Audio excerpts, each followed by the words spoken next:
ಜ್ವಾಲಾಮುಖಿ ಸಾಹಿತ್ಯ ಸಮ್ಮೇಳನದಲ್ಲಿ ರಂಗಭೂಮಿ, ಸಂಗೀತ, ಚಲನಚಿತ್ರ, ಜಾನಪದ, ಹಾಗೆಯೇ ಚಿತ್ರಕಲೆ ಈ ಥರದ ಹಲವಾರು ವಿಷಯಗಳನ್ನ ಇಟ್ಕೊಂಡು ನಾವು ಒಂದು ವೇದಿಕೆಯನ್ನು ಕಲ್ಪಿಸ್ಕೊಂಡಿದ್ದೀವಿ.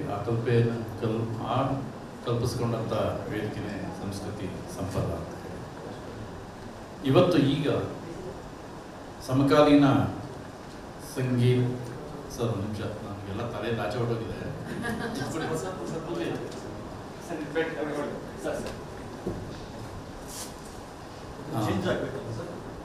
ಸರ್ ಆಗತ್ತಾಗತ್ತೆ. ಹೊಸ ತಲೆಮಾರಿನ ಸಂಗೀತ ಶಬ್ದದೊಳಗಣ ನಿಶ್ಶಬ್ದದತ್ತ ಪಯಣ ಅಂತ ಒಂದು ನಾವು ಶೀರ್ಷಿಕೆಯನ್ನು ಕೊಟ್ಟು ಶ್ರೀಮತಿ ಎಂ.ಡಿ. ಪಲ್ಲವಿಯವರನ್ನ ಮತ್ತು ಎಸ್.ಆರ್. ರಾಮಕೃಷ್ಣ ಸರ್ನ ಮತ್ತು ಉಮಿ ಹರೀಶ್ ಅವ್ರನ್ನ ಈ ಪ್ಯಾನಲ್ ಡಿಸ್ಕಷನ್ಗೆ ಬನ್ನಿ ಅಂತ ಆಹ್ವಾನಿಸಿದ್ವಿ. ಅವರು 3 ಜನ ಬಂದಿದ್ದಾರೆ. ವಿ. ಮನೋಹರ್ ಸರ್ ಅವರು ಬರಬೇಕಿತ್ತು. ಅವ್ರಿಗೆ ನಿನ್ನೆ ಅಷ್ಟೇ ಕಣ್ಣು ಆಪ್ರೇಷನ್ ಆಗಿದೆ, ಹಾಗಾಗಿ ತುಂಬ ಕಷ್ಟ ಆಗುತ್ತೆ ಶಶಿಧರ್ ಬರಲಿಕ್ಕೆ ತೊಂದರೆ ಇದೆ ಅಂತಂದರು. ಹಾಗಾಗಿ ಅವರನ್ನು ನಾವು ಏನೂ ಮಾಡಲಿಕ್ಕಾಗಲ್ಲ. ಬಂದಿದ್ದರೆ ಚೆನ್ನಾಗಿರ್ತಿತ್ತು. ಯಾಕಂದರೆ ಅವರ ಚಲನಚಿತ್ರದಲ್ಲಿ ಹಲವಾರು ರೀತಿಯ ಪ್ರಯೋಗಗಳನ್ನು ಮಾಡಿದಂಥವರು, ಅವರ ಅನುಭವವನ್ನು ಕೇಳುವ ಒಂದು ಅವಕಾಶ ಕೂಡ ನಮಗಾಗ್ತದೆ. ಆದರೂ ಈಗ ವೇದಿಕೆ ಮೇಲಿರೋರು 3 ಜನ ತುಂಬ ಅವರವರ ಕ್ಷೇತ್ರದಲ್ಲಿ, ಅಂದರೆ ಅವರು ಆರಿಸ್ಕೊಂಡಿರ್ತಕ್ಕಂಥ ಸಂಗೀತದಲ್ಲಿ, ಆಮೇಲೆ ಸಂಗೀತದ ಮೂಲಕ ನಡೆಸ್ತಿರೋಂಥ ಪ್ರಯೋಗದಲ್ಲಿ ಹಲವಾರು ರೀತಿಯ ದಾರಿಗಳನ್ನು ಕಂಡುಕೊಂಡು ಕೆಲಸ ಮಾಡ್ತಿರುವಂಥವ್ರು. ಎಂ.ಡಿ. ಪಲ್ಲವಿಯವರು ಅವರು ಹಿಂದೂಸ್ತಾನಿ ಸಂಗೀತ ಆಗಿರ್ಬೋದು, ಅದರಿಂದ ಭಾವಗೀತೆಗಳಾಗಿರ್ಬೋದು ಮುಂದುವರೆದು ಇತ್ತೀಚಿನ ವರ್ಷಗಳಲ್ಲಿ ಅವರು ಯೋಚನೆ ಮಾಡ್ತಿರುವ ಸಂಗೀತದ ನೆಲೆ ಏನೋ, ಹೇಗೆ ಅವರು ಕಂಡುಕೊಳ್ತಿದ್ದೀವಿ ಅನ್ನೋದಕ್ಕೆ ಅವರ ಅನೇಕ ಪ್ರಯೋಗಗಳು ನಮ್ಮ ಕಣ್ಮುಂದೆ ಇದ್ದಾವೆ. ಅದು ವಚನ ಗಾಯನ ಆಗಿರ್ಬೋದು, ಅಥವಾ ಅವರು ನಾಟಕದಲ್ಲಿ ಸಂಗೀತವನ್ನು ಅನೇಕ ರೀತಿಯಲ್ಲಿ ಬಳಸಿ ಕೆಲಸ ಮಾಡ್ತಿರ್ತಕ್ಕಂಥ ವಿಶೇಷಗಳು ಆಗಿರ್ಬೋದು. ಹಾಗೆಯೇ ಎಸ್.ಆರ್. ರಾಮಕೃಷ್ಣ ಅವರು ಕೂಡ ಅವರು ರಂಗಭೂಮಿಗೂ ಸಂಗೀತವನ್ನು ನೀಡ್ತಾರೆ. ಅಲ್ಲದೆ ವಚನಗಳಾಗಿರ್ಬೋದು ಅಥವಾ ಬೇರೆ ವೈಚಾರಿಕ ಗೀತೆಗಳಾಗಿರ್ಬೋದು, ಜಾನಪದ ಗೀತೆಗಳಾಗಿರ್ಬೋದು, ಅದನ್ನು ಹೊಸ ರೀತಿಯಲ್ಲಿ ನಾವು ಜನಗಳಿಗೆ ತಲುಪಿಸಲಿಕ್ಕೆ ಸಾಧ್ಯ ಆಗುತ್ತಾ, ಯಾವ ರೀತಿ ನಾವು ಪ್ರಯೋಗಗಳನ್ನ ಮಾಡಲಿಕ್ಕಾಗುತ್ತೆ ಅನ್ನೋದ್ರ ಬಗ್ಗೆ ಒಂದು ಆಲೋಚನೆಯನ್ನು ಮಾಡಿಕೊಂಡು ಕೆಲಸ ಮಾಡ್ತಾ ಇದ್ದಾರೆ. ಇನ್ನೊಂದು ರೂಮಿ ಹರೀಶ್ ಅವರು ಕೂಡ ಸುದೀರ್ಘವಾದಂಥ ಒಂದು ಸಂಗೀತ ಅಭ್ಯಾಸದ ಮೂಲಕ ತಮ್ಮದೇ ಆದ ರೀತಿಯಲ್ಲಿ ಅವರು ರಾಗದ ಹುಡುಕಾಟದಲ್ಲಿ ತಮ್ಮ ಕೆಲಸಗಳನ್ನು ಮಾಡ್ತಾ ಬರ್ತಾ ಇದ್ದಾರೆ. ಅಲ್ಲದೆ ಇತ್ತೀಚೆಗೆ ಅವತ್ತು ಆ ಥರದೇ ಒಂದು ಪ್ರಯೋಗ, ಇದೆಲ್ಲವೂ ಪ್ರದರ್ಶಕ ಕಲೆಗಳಾಗಿ ಸಂಗೀತವನ್ನು ಹೇಗೆ ನಾವು ಬೇರೆ ಬೇರೆ ನೆಲೆಯಲ್ಲಿ ಕಂಡುಕೊಳ್ಳಿಕ್ಕೆ ಸಾಧ್ಯ ಆಗುತ್ತೆ, ಹೇಗೆ ಅನುಭವಗಳನ್ನ ವಿಸ್ತರಿಸಲಿಕ್ಕೆ ಸಾಧ್ಯ ಆಗುತ್ತೆ, ಅವರ ಅನುಭವವನ್ನು ನಮ್ಮ ಕೇಳುಗರಿಗೆ ಮತ್ತು ಪ್ರೇಕ್ಷಕರಿಗೆ ಹೇಗೆ ಕೊಡಲಾಗುತ್ತೆ ಅನ್ನೋದ್ರ ಬಗ್ಗೆ ಕೂಡ ವಿಶಿಷ್ಟವಾಗಿ ಅವರು ಎಲ್ಲರೂ ಕೆಲಸ ಮಾಡಿರುವಂಥದ್ದು. ಆ ನಿಟ್ಟಿನಲ್ಲಿ ಅವರವರ ಅನುಭವದ ವಿಚಾರಗಳನ್ನು ಒಂದು 8ರಿಂದ 10 ನಿಮಿಷದ ಕಾಲ ಹಂಚಿಕೊಳ್ತಾರೆ. ಅವರವರಲ್ಲೇ ಚರ್ಚೆ, ನಾನೇನು ಹೆಚ್ಚು ಚರ್ಚೆಗೆ ಭಾಗವಹಿಸೋಕ್ಕಾಗಲ್ಲ. ನನಗೇನಾದ್ರೂ ಅವರ ಕಾರ್ಯಕ್ರಮಗಳನ್ನು ನೋಡಿರ್ತೀನಿ, ಭಾಗಿಯಾಗಿರ್ತೀನಿ, ನೆನಪಿದ್ರೆ ನಾನು ಮಧ್ಯದಲ್ಲಿ ಏನಾದರೂ ಇಂಟರ್ಫಿಯರ್ ಆಗ್ಬೋದು ಅಂತ ಅನ್ಸುತ್ತೆ. ಆರಂಭಕ್ಕೆ ಪಲ್ಲವಿಯವರು ಗುರು ಎಸ್ ಬಹುಮತ. ನಮಸ್ಕಾರ. ಸಮಾಜಮುಖಿಯವರಿಗೆ ನನ್ನ ಧನ್ಯವಾದಗಳು ಇದರೊಳಗೆ ಮಾತಾಡೋದಕ್ಕೆ ಅವಕಾಶ ಮಾಡಿಕೊಟ್ಟಿದ್ದಕ್ಕೆ. ಇತ್ತೀಚೆಗೆ ಅಷ್ಟು ಈಸಿ ಅಲ್ಲ ನನ್ನ ಥರದೊಂದು ಎಕ್ಸ್ಪೆರಿಮೆಂಟ್ ಮಾಡಿದವನಿಗೆ ಅವಕಾಶ ಕೊಡೋದು, ಬಟ್ ಅದರ ಒಂದು ಚಾನ್ಸ್ ಮಾಡಿದ್ದೀರಾ, ತುಂಬ ಥ್ಯಾಂಕ್ಸ್.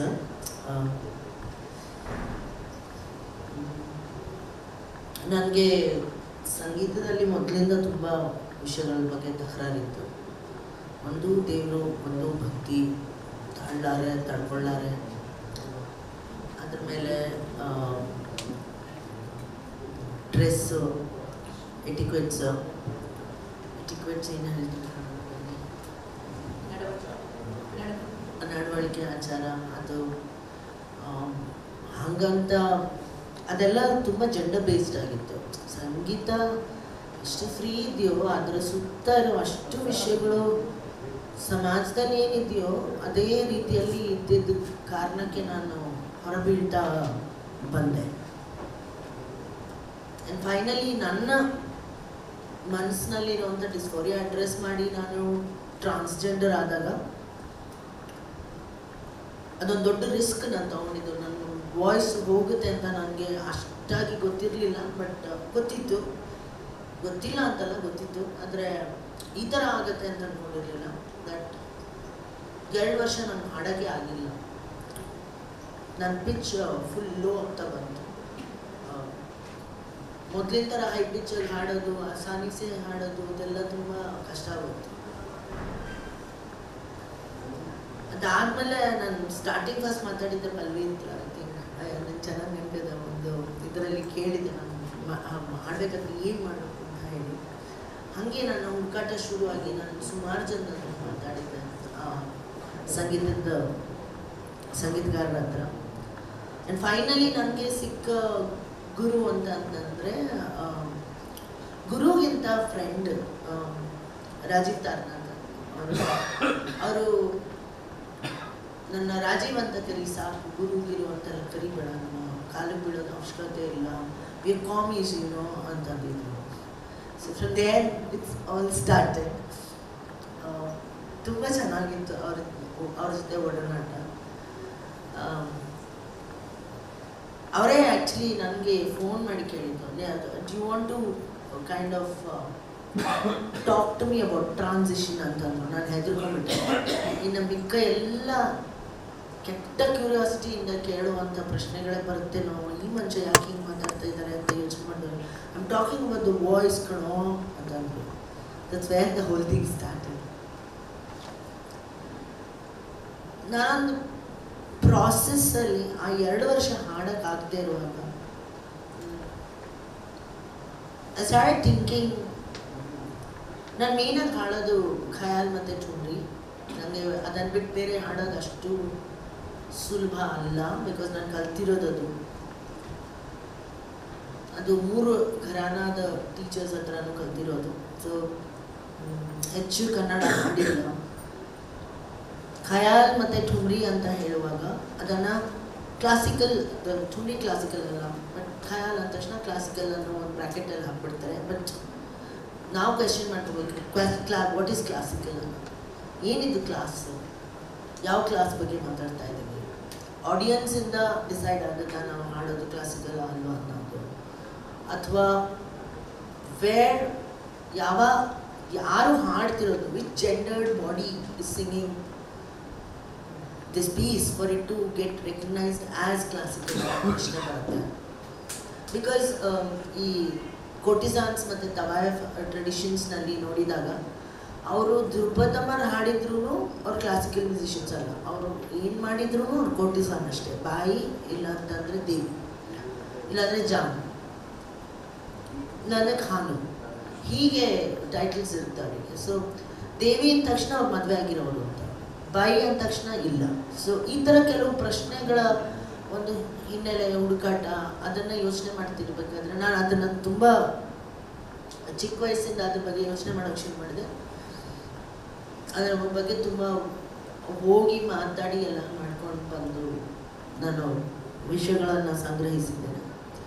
ಬಟ್ ಠುಮ್ರಿ ಹಾಡೋದ್ರಲ್ಲಿ ಯಾವ ರೀತಿ ಅದು ಕ್ಲಾಸಿಕಲ್ ಅಲ್ಲ ಅಂತಲೇ ನನಗೆ ಗೊತ್ತಿಲ್ಲ. ನನಗೊಬ್ಬರು ಟೀಚರ್ ಇದ್ದರು, ಇಂಗ್ಲೀಷ್ ಪ್ರೊಫೆಸರು. ಅವರು ಠುಮ್ರಿ ಎಲ್ಲ ಏನು ಕೇಳಿದ್ದೀವಿ, ಇಷ್ಟೇ ಇರುತ್ತೆ ಅಂತ ಅನ್ನುವಾಗ ಹಂಗೆ ಹೊಟ್ಟೆ ಕಿವುಚೋದು. ಇಷ್ಟಿದ್ರೆ ಏನು, 1.5 ಗಂಟೆ ಸುಮ್ಮನೆ ಬೋರ್ ಹೊಡಿಸ್ಕೊಳ್ಳೋ ಬದಲು 3 ನಿಮಿಷದಲ್ಲಿ ಒಂದು ಯೋಚನೆಯನ್ನು, ಒಂದು ಆಲೋಚನೆಯನ್ನು ನಾನು ಒಬ್ಬರ ಜೊತೆಗೆ ಹಂಚ್ಕೋತಾ ಇದ್ದೀನಿ ಅಂತಂದರೆ, ಖಯಾಲ್ ಅಂತಂದರೆ ಅದೇನದು. ನಾನು ಇದು ಹೇಳಿದ ತಕ್ಷಣ ದಿಸ್ ಕ್ವೈಟ್ ಬ್ಲಾಸ್ಫೇಮಸ್. ನನ್ನ ಆಚಾರ ಅಂತಾರೆ, ಆಚಾರ ಆಲ್ರೆಡಿ ಆಚರಣೆ ಇದ್ದೀನಿ, ಇಟ್ಸ್ ಓಕೆ ಅಂತ ಹೇಳೋವಾಗ ನನಗೇನು ತೊಂದರೆ ಇಲ್ಲ. I don't not bothered. But ಅದನ್ನು ಆ ಆಲೋಚನೆ ಅಂತಂದರೆ, ಒಂದು ಖಯಾಲ್ ಅಂದರೆ ಒಂದು ಆಲೋಚನೆ, ಆ ಆಲೋಚನೆನ ನಾನೆಲ್ಲೋ ಒಂದು ಕಡೆ ಒಬ್ಬರ ಜೊತೆ ಹಂಚ್ಕೋಬೇಕು, ಅಥವಾ ಒಂದು ಹಾಡು ಅದರಲ್ಲಿ ಹಂಚ್ಕೋಬೇಕು, ಒಂದು ಹಾಡು ರೀತಿಯಲ್ಲಿ ಹಂಚ್ಕೋಬೇಕು ಅಂತ ಅಂದಾಗ ನಾನು ಖಯಾಲ್ ಹಾಗಾದರೆ ಹೆಂಗೆ ಹಾಡ್ತೀನಿ.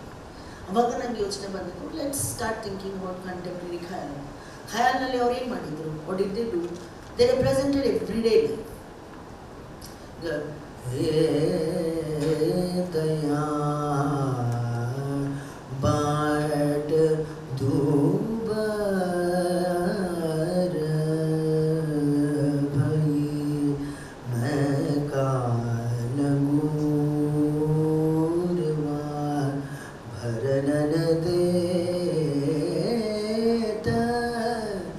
गगरिया हे दया बाट ಧೂಬರ ಅಂತ ಹಾಡುವಾಗ ಇದರ ಅರ್ಥನೇ ತಿಳ್ಕೊಳ್ದೆ this actually a very homoerotic composition. ಅರ್ಥನೇ ತಿಳ್ಕೊಂಡೆ ಎಲ್ಲರೂ ಹಾಡಿದ್ದಾರೆ. ವಿಹನ ತೋರೆ ಸಂಗ ಕಸ ಜಾऊं सजनी बीच में ठाड़ो सदा रंग ऊंच ಅಂದರೆ ಅದರ ಅರ್ಥ ನನ್ನ ರಸ್ತೆ ತುಂಬ ಕಷ್ಟ ಆಗೋಗಿದೆ, ನಾನು ಹೋಗಿ ಒಂದು ಕೊಡ ನೀರು ತುಂಬ್ಕೊಂಡು ಬರೋಕ್ಕೆ ಈ ಕೋತಿ ಬಿಡ್ತಾ ಇಲ್ಲ, ಇಲ್ಲ ಕೂರುವ ಕೋತಿ. ನಾನು ವಿಹಾರಕ್ಕೆ ನನ್ನ ಸಜನಿ ಜೊತೆ ಹೋಗ್ಬೇಕು ಅಂತಂದರೆ ನನ್ನ girl friend, okay girl and friend, let's not assume things, girl and friend ಆ ಜೊತೆ ಹೋಗ್ಬೇಕು ಸಂಜೆ ಹೊತ್ತು ಅಂತಂದರೆ ಈ ಕೋತಿ ನಮ್ಮ ಮುಂದೆ ಹಿಂಗೆ ಎಗರ್ತಾ ಇದ್ರೆ ನಾವು ಹೆಂಗೆ ಮುಂದೆ ಹೋಗೋದು? ಇದಿಷ್ಟೇ ಈ ಖಯಾಲಿಗೆ. ಆ ಖಯಾಲಿಗೆ ಈ ಮಿಯಾಕಿ ತೋಡಿ ಇಟ್ಕೊಂಡು, ಮಿಯಾಕಿ ತೋಡಿ ತಾನ್ಸೇನ್ ಅವ್ರು ಮಾಡಿರೋ ತೋಡಿ ಇಟ್ಕೊಂಡು ಕಂಪೋಸ್ ಮಾಡಿದ್ದಾನೆ ಸದಾರಂಗ್ ಅನ್ನೋ ವ್ಯಕ್ತಿ ಅಂತಂದರೆ there must be something in it ಅಲ್ವಾ? ಕಾನ್ ಬಿ ಲೈಕ್ ಎಷ್ಟೋ ಮ್ಯೂಸಿಷಿಯನ್ಸ್ ಹೇಳ್ತಾರೆ ಇದಕ್ಕೆ ಅದಕ್ಕೆ ಸಂಬಂಧ ಇಲ್ಲ ಹೆಂಗೆ ಹಾಡೋದು ಅಂತ, ಬಟ್ ಎಷ್ಟೋ ಜನ ಅತ್ಯದ್ಭುತವಾಗಿ ಹಾಡ್ಬಿಟ್ಟಿರ್ತಾರೆ. ಸೊ ಆ ಒಂದು ಕಾಂಟೆಕ್ಸ್ಟ್ ಇಟ್ಕೊಂಡು ಕೆವಿ ಇದು ಕನ್ನಡದ ಖಯಾಲೋ ಮಲಯಾಳಂ ಖಯಾಲೋ ಅದೆಲ್ಲ ನಾನು ಯೋಚನೆ ಮಾಡಿದ್ದು, ಕಂಟೆಂಪ್ರರಿ ಖಯಾಲ್ ಅಂತ ಮಾಡ್ಲಿಕ್ಕೆ ಆಗುತ್ತಾ ಅಂತ ಒಂದು ಯೋಚನೆ ಮಾಡಿ ಮೇ ಬಿ ಟೈಮ್ ಇರಲ್ಲ, I will Singh later on show, but this is my experiment. ಇನ್ನೊಂದು ವಿಷಯ ಏನಿದೆ ಅಂದರೆ ನಾನು ವಾಯ್ಸ್ ಇನ್ನೂ ಕಟ್ತಾ ಇದ್ದೀನಿ, ವಯಸ್ಸಾಗ್ತಾ ಇದೆ ಅಂತ ಹೇಳ್ತಾ ಇದ್ದಾರೆ, ಬಟ್ ನಂಗೆ ವಯಸ್ಸಿನ ಇದೇ ಗೊತ್ತಾಗ್ತಾ ಇಲ್ಲ. After transition I have no idea of my age, ನನಗೆ I can't feel my age. I am 53, but ಆ ವಾಯ್ಸ್ನ ಕಟ್ಟೋ ಒಂದು process it is become like my ಉಸಿರಾಟ. ಈಗ ನೋ ಅದಕ್ಕೂ ಕಂಡುಹಿಡಿಯಲೇಬೇಕು, ಹ್ಯಾವ್ ಟು. ಯಾಕಂದರೆ ಹಳೆ ವಾಯ್ಸ್ ಇಸ್ ಲೈಕ್ ಒಂದು ದೆವ್ವ ಥರ ಹಿಂದೆ ಬಿಟ್ಟಿದೆ, ಲೈಕ್ ಚಾಲೆಂಜಸ್. ನನ್ನ ಮಧ್ಯ ಡಿಸೈಡೆಡ್ ನಾನು ಹಾಡದೇ ಇದ್ರೆ ಏನಾಗಲ್ಲ, ಜಗತ್ತೇ ಮುಳುಗೋಗಲ್ಲ ನಾನು ಹಾಡದೇ ಇದ್ರೆ ಅಂತ ಅಂದ್ಕೊಂಡೆ. ಬಟ್ ಜಗತ್ತಿಗೇನು ವ್ಯತ್ಯಾಸ ಆಗಿಲ್ಲ, ನನಗೆ ತುಂಬ ತೊಂದರೆ ಆಗ್ತಾ ಬಂತು. ನಾನು I started becoming very depressed. ನನಗೆ ಏನು ಮಾಡೋಕ್ಕಾಗಿಲ್ಲ, ಪೇಂಟಿಂಗ್ ಮಾಡಿದೆ ಇಟ್ ಡಸಂಟ್ ವರ್ಕ್, ಪೋಯಿಟ್ರಿ ಬರೆದೆ it doesn't work, nothing work like music. And music is so easy to think, easy because ನಾನು ಪ್ರಾಕ್ಟೀಸ್ ಮಾಡಿದೆ. ಸೊ ಥ್ಯಾಂಕ್ ಯು ಸೊ ಮಚ್.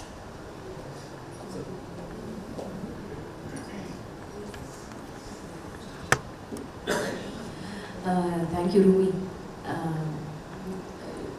ನಾನು ನಂದು ಇದನ್ನು ಹೇಳಿಬಿಲ್ಲ, ಆಮೇಲೆ ಕ್ವೆಶ್ಚನ್ಸ್ ಎಲ್ಲ ಬರ್ತದೆ. ಹೌದಾ? ಓಕೆ. ನಾನು I am very quite lucky that ಇವರಿಬ್ಬರ ಜೊತೆನೂ ಕೆಲಸ ಮಾಡಿದ್ದೀನಿ ನಾನು. ರೂಮಿ ತುಂಬ ವರ್ಷಗಳ ಹಿಂದೆ, ಬಹುಶಃ ಒಂದು 20 ವರ್ಷದ ಹಿಂದೆ ಅನಿಸುತ್ತೆ, may be more than that, 20 years ಅಲ್ಲ, ಒಂದು ಮ್ಯೂಸಿಕ್ ಆಲ್ಬಮ್ ಮಾಡಿದ್ರು ಅವರು, ಹೆಂಗಸರ ಹಕ್ಕಿನ ಸಂಘ, ಅದಕ್ಕೋಸ್ಕರ ಅಂತ. ಅದರಲ್ಲಿ ನಾನು ಹಾಡಿದ್ದೆ.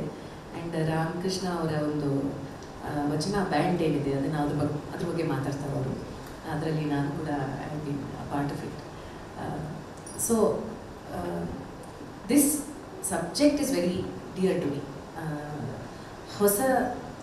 ಹೊಸ ತಲೆಮಾರಿನ ಸಂಗೀತ ಅನ್ನೋದಕ್ಕಿಂತ ಸಂಗೀತದಲ್ಲಿ ಕಂಟೆಂಪರರಿನೆಸ್, ನಮ್ಮ ಸಮಕಾಲೀನ ಯೋಚನೆಗಳನ್ನು ನಮ್ಮ ಸಂಗೀತದಲ್ಲಿ ನಾವು ಹೇಗೆ ಹುಡ್ಕೋಬೋದು ಅನ್ನೋದು,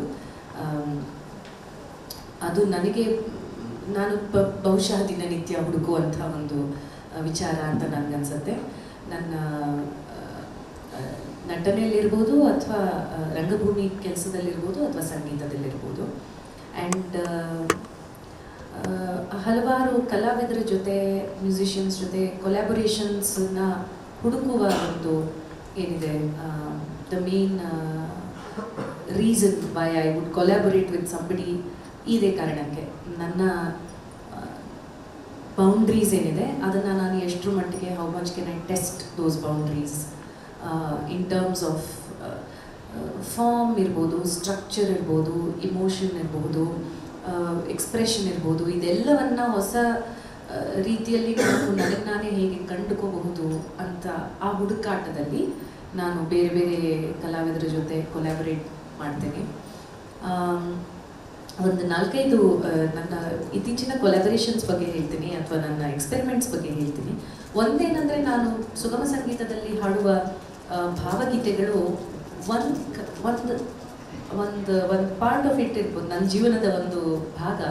ಅದು that is a conventional world of ಭಾವಗೀತೆ. ಇವಾಗ ಆನಂದ್ ಸ್ವಾಮಿ ಅವ್ರದ್ದು, ಅಶ್ವಥ್ ಅವ್ರದ್ದು, ಅವರು ಕೂಡ ಸಾಕಷ್ಟು ಎಕ್ಸ್ಪೆರಿಮೆಂಟ್ಸನ್ನು ಮಾಡಿದ್ದಾರೆ. ಆದರೆ ಅದರ ಆರ್ಕೆಸ್ಟ್ರೇಷನ್ ಇರ್ಬೋದು, ಅದರ ಡೆಲಿವರಿ ಇರ್ಬೋದು, ಅದೆಲ್ಲ kind of conventional format. And ಜನರಿಗೆ ಅದು ತುಂಬ ಒಂದು ಇಟ್ಸ್ ಆಲ್ಮೋಸ್ಟ್ ನಾಸ್ಟಾಲ್ಜಿಕ್ ಇದು ಇವೋಕ್ ಮಾಡುವಂಥ ಫಾರ್ಮ್ ಅದು. ಅದಲ್ಲದೆ ನಾನು ಬೇರೆ ಬೇರೆ ರೀತಿಯ ಎಕ್ಸ್ಪೆರಿಮೆಂಟನ್ನೇ ಮಾಡಬೇಕು ಅಂತ ಮಾಡಿರುವಂಥ ಎಷ್ಟೋ ಕೊಲ್ಯಾಬರೇಷನ್ಸು. ಒಂದು ಬಹಳ ವರ್ಷಗಳ ಹಿಂದೆ ಹಮ್ ಡ್ರಮ್ ಅನ್ನೋ ಒಂದು ತಂಡವನ್ನು ಕಟ್ಟಿದ್ವಿ. ಅದೊಂದು western band with that will present Kannada poetry ಅನ್ನೋ ಒಂದು ಕಾನ್ಸೆಪ್ಟಲ್ಲಿ ಮಾಡಿದ್ದು. ಅದರಲ್ಲಿ ನಾವು ವಚನಗಳು, ಆಮೇಲೆ ಹಳೆಗನ್ನಡ, ಆಮೇಲೆ ಈವನ್ ನಮ್ಮ ಪುರಂದರದಾಸ ಆ್ಯಂಡ್ ಮಂಕುತಿಮ್ಮ, DVG ಅವರು, ಇದನ್ನೆಲ್ಲ ನಾವು ಮಾಡಿದ್ವಿ. ನನಗೆ ಬಹಳ ಇಷ್ಟವಾದ ಒಂದು ಪ್ರಯೋಗ ಆಗಿತ್ತದು. ಆದರೆ ಆ್ಯಂಡ್ ಜನರಿಗೂ ಬಹಳ ಇಷ್ಟ ಆಯಿತು ಅಂತ ನಮಗೆ ಅಲ್ಲಿ ಕಾನ್ಸರ್ಟಲ್ಲಿ ಅನಿಸ್ತು.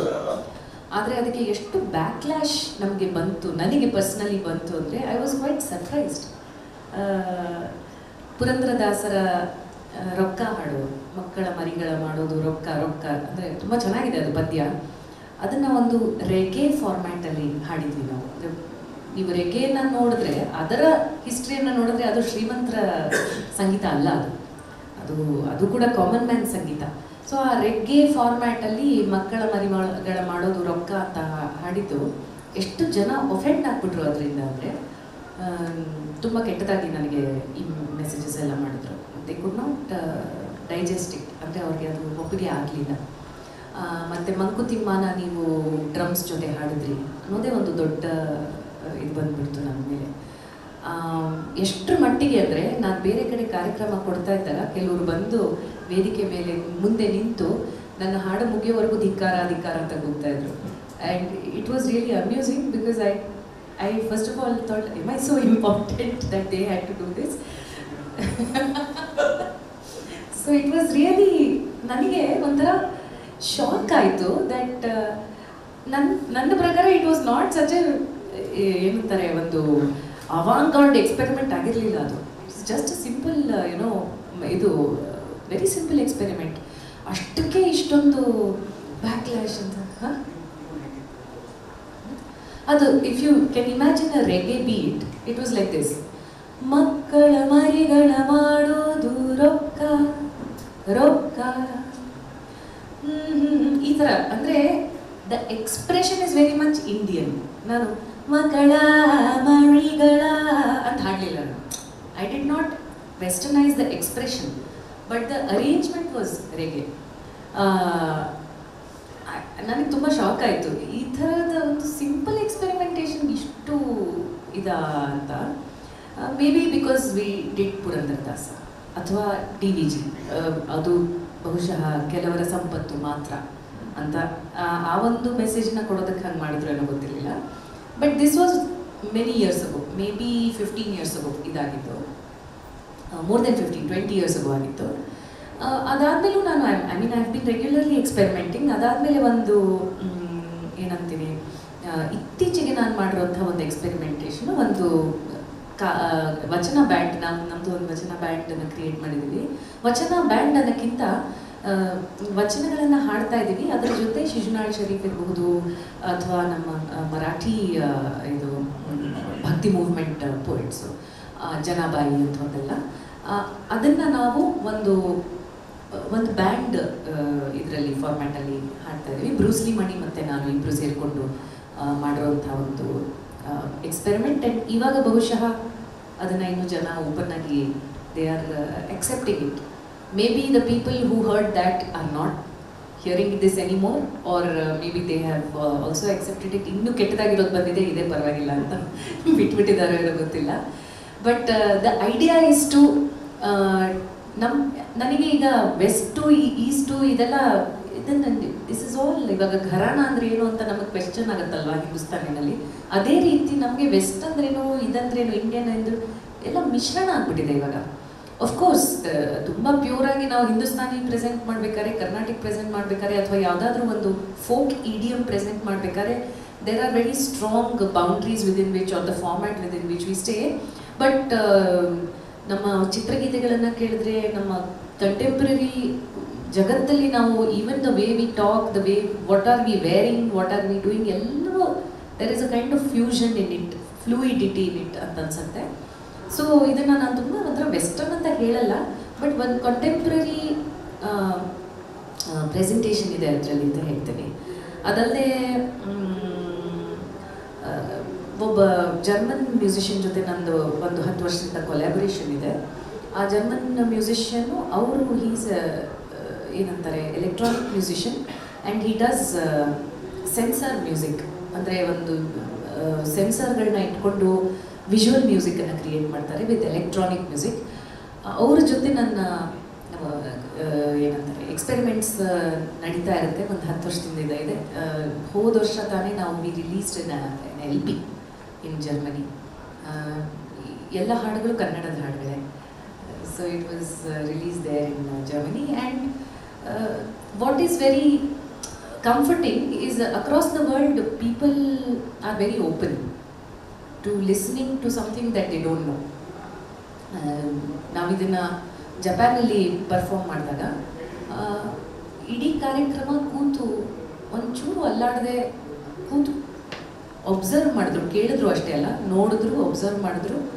ಕಾರ್ಯಕ್ರಮ ಮುಗಿದ ಮೇಲೆ ಬಂದು ಒಂದೊಂದು ಡೀಟೇಲನ್ನು ಅವರು they discussed with us what they thought and what they felt and what did they expect and what they understood, ಇದನ್ನೆಲ್ಲ ಅವರು ನಮ್ಮ ಜೊತೆ ಡಿಸ್ಕಸ್ ಮಾಡಿದ್ರು. So it feels very comforting that it's not about exoticising something, but it is also about we don't have to change ourselves completely and then go somewhere else and present ourselves. So there is also a fine line on how you do that when you travel. So I have ಅದು ನನಗೆ ತುಂಬ ಖುಷಿ ಕೊಟ್ಟಂಥ ಒಂದು collaboration ಅಂತ ಹೇಳ್ಬೋದು. Because ನಾವು ಬೇರೆ ಬೇರೆ ದೇಶದವರು, ಬೇರೆ ಬೇರೆ ರೀತಿಯ ಸಂಸ್ಕೃತಿಯಿಂದ ಬಂದವರು. We have found a kind of space in between where we can feel free to create something and that is not very German nor is it very Indian. It is its own thing. So these are the experiments I been working on. ಇದು ಹೇಳ್ತಾ ಇದ್ರೆ ಅದೇ there are many, but this is the kind of ಹುಡುಕಾಟ. ನನ್ನ ಹುಡುಕಾಟದಲ್ಲಿ ಈ ಥರದ ಕೆಲಸಗಳನ್ನು ನಾನು ಮಾಡ್ತಾ ಇದ್ದೀನಿ.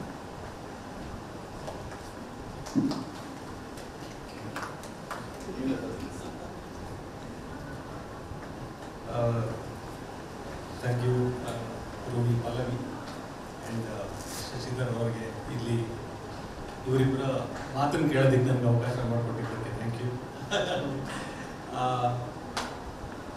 ರೂಮಿ ಮತ್ತು ಪಲ್ಲವಿ ಇಬ್ಬರು ಥಿಂಕಿಂಗ್ ಮ್ಯೂಸಿಷಿಯನ್ಸ್ ಅಂತ ಹೇಳ್ಬೋದಾದಂಥ ಕಲಾವಿದರು. ಎಷ್ಟೋ ಸರ್ತಿ ಏನಾಗುತ್ತೆ ಅಂದರೆ ಸಂಗೀತದಲ್ಲಿ ಮತ್ತು ಬೇರೆ ಕಲೆಗಳಲ್ಲಿ ನಮ್ಮ ಕಲಿಕೆ ಏನಿರುತ್ತೆ, ಆ ಕಲಿಕೆಯನ್ನು ಮೀರೋದು ತುಂಬ ಕಷ್ಟ. ಏನಾಗುತ್ತೆ ಅಂದರೆ ಒಂದು ಅಕಾಡೆಮಿಕ್ ಆದಂಥ ಒಂದು ಶಿಸ್ತು ಬರುತ್ತೆ. ಅದರಿಂದ ನಾವು ಅದರ ಪ್ರತಿಯೊಂದು ಕಲೆಯ ಬೇಸಿಕ್ಸ್ ತುಂಬ ಚೆನ್ನಾಗಿ ಕಲಿತೀವಿ. ಆಮೇಲೆ ಏನಾಗ್ತಾ ಹೋಗುತ್ತೆ ಅಂದರೆ ಅದರ ಬಂಧ ಇದೆಯಲ್ಲ, ಅದನ್ನು ಬಿಡಿಸ್ಕೊಳ್ಳೋದಕ್ಕೆ ತುಂಬ ಕಷ್ಟ ಆಗುತ್ತೆ. ಸೊ ಆ ಥರ ಈಗ ರಾಗಧಾರಿ ಸಂಗೀತದಿಂದ ಬಿಡಿಸ್ಕೊಂಡು ಏನಾದರೂ ಮಾಡ್ಬೋದಾ ಅಂತ ಯೋಚನೆ ಮಾಡ್ತಾ ಇರುವಂಥ ರೂಮಿ ಅವರು ಮತ್ತು ಪಲ್ಲವಿ ಅವರು ಇಬ್ಬರಿಗೂ ಹಿಂದೂಸ್ತಾನಿ ಸಂಗೀತದಲ್ಲಿ ತುಂಬ ಗಟ್ಟಿಯಾದ ತಳಪಾಯ ಇರುವಂಥ ಒಂದು ಕಲಿಕೆ ಇದೆ. ಅದನ್ನು ಕಲಿತು ಅದನ್ನು ಹಾಡಿ ಅದನ್ನು ಮೀರಿ ಇನ್ನೇನಾದರೂ ಮಾಡೋದು ಸಾಧ್ಯನಾ ಅನ್ನೋದನ್ನ ಯೋಚನೆ ಮಾಡ್ತಾ ಇದ್ದಾರೆ. ಈಗ ನಮ್ಮ ಇವತ್ತಿನ ವಿಷಯ ಹೊಸ ತಲೆಮಾರಿನ ಸಂಗೀತ ಅಂತ, ಶಬ್ದದೊಳಗಣ ನಿಶ್ಶಬ್ದ ಅಂತ ಕೊಟ್ಟಿದ್ದಾರೆ.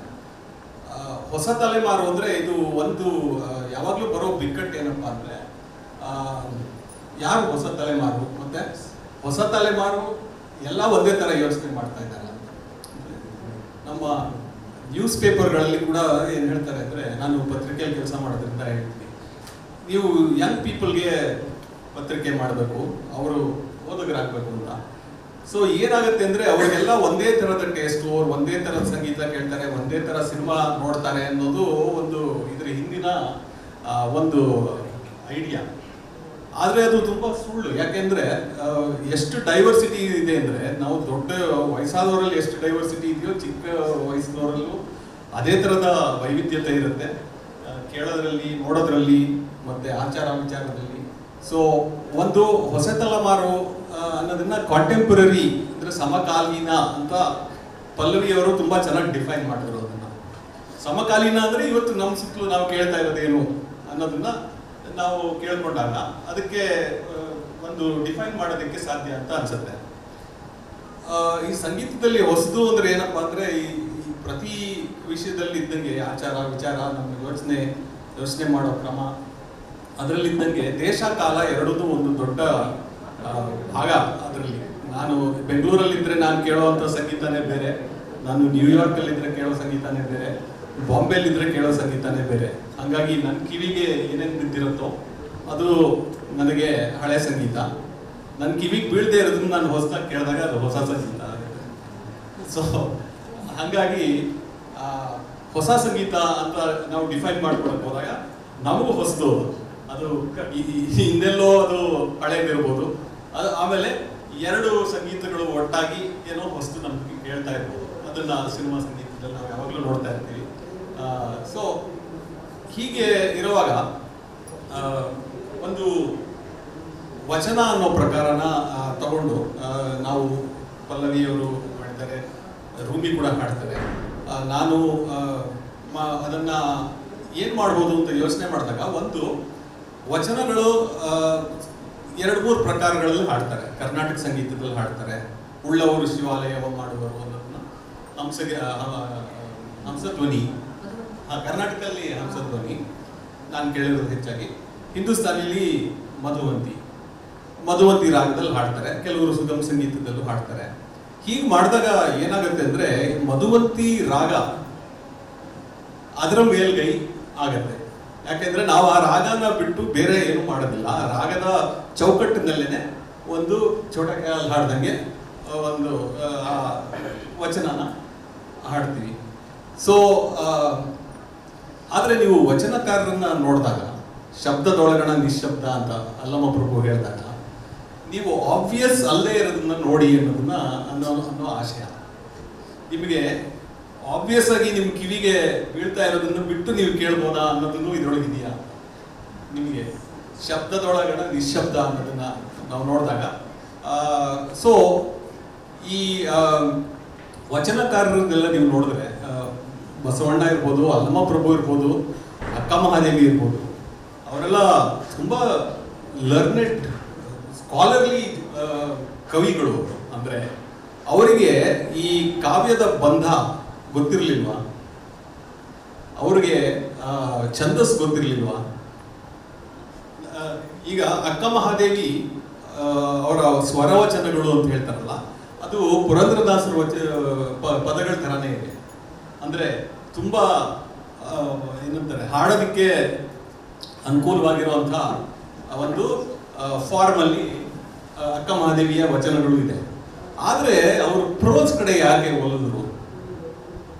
ಪ್ರೋಸ್ ಮಾಡಬೇಕು ಅಂತ ಅವ್ರಿಗೆ ಯಾಕೆ ಅನ್ನಿಸ್ತು? ಪದ್ಯನ ಗದ್ಯ ಥರ ಬರಿಬೇಕು ಅಂತ ಅವ್ರಿಗೆ ಯಾಕೆ ಅನ್ನಿಸ್ತು ಅಂದರೆ, ಅವರು ಒಂದು ಕನ್ವೆನ್ಷನಲ್ ಫಾರ್ಮ್ನ ಬಿಡಬೇಕು ಅನ್ನೋದು ಅವರಲ್ಲಿ ಒಂದು ಆಶಯ ಇತ್ತು, ಅವರ ಒತ್ತಡ ಇತ್ತು.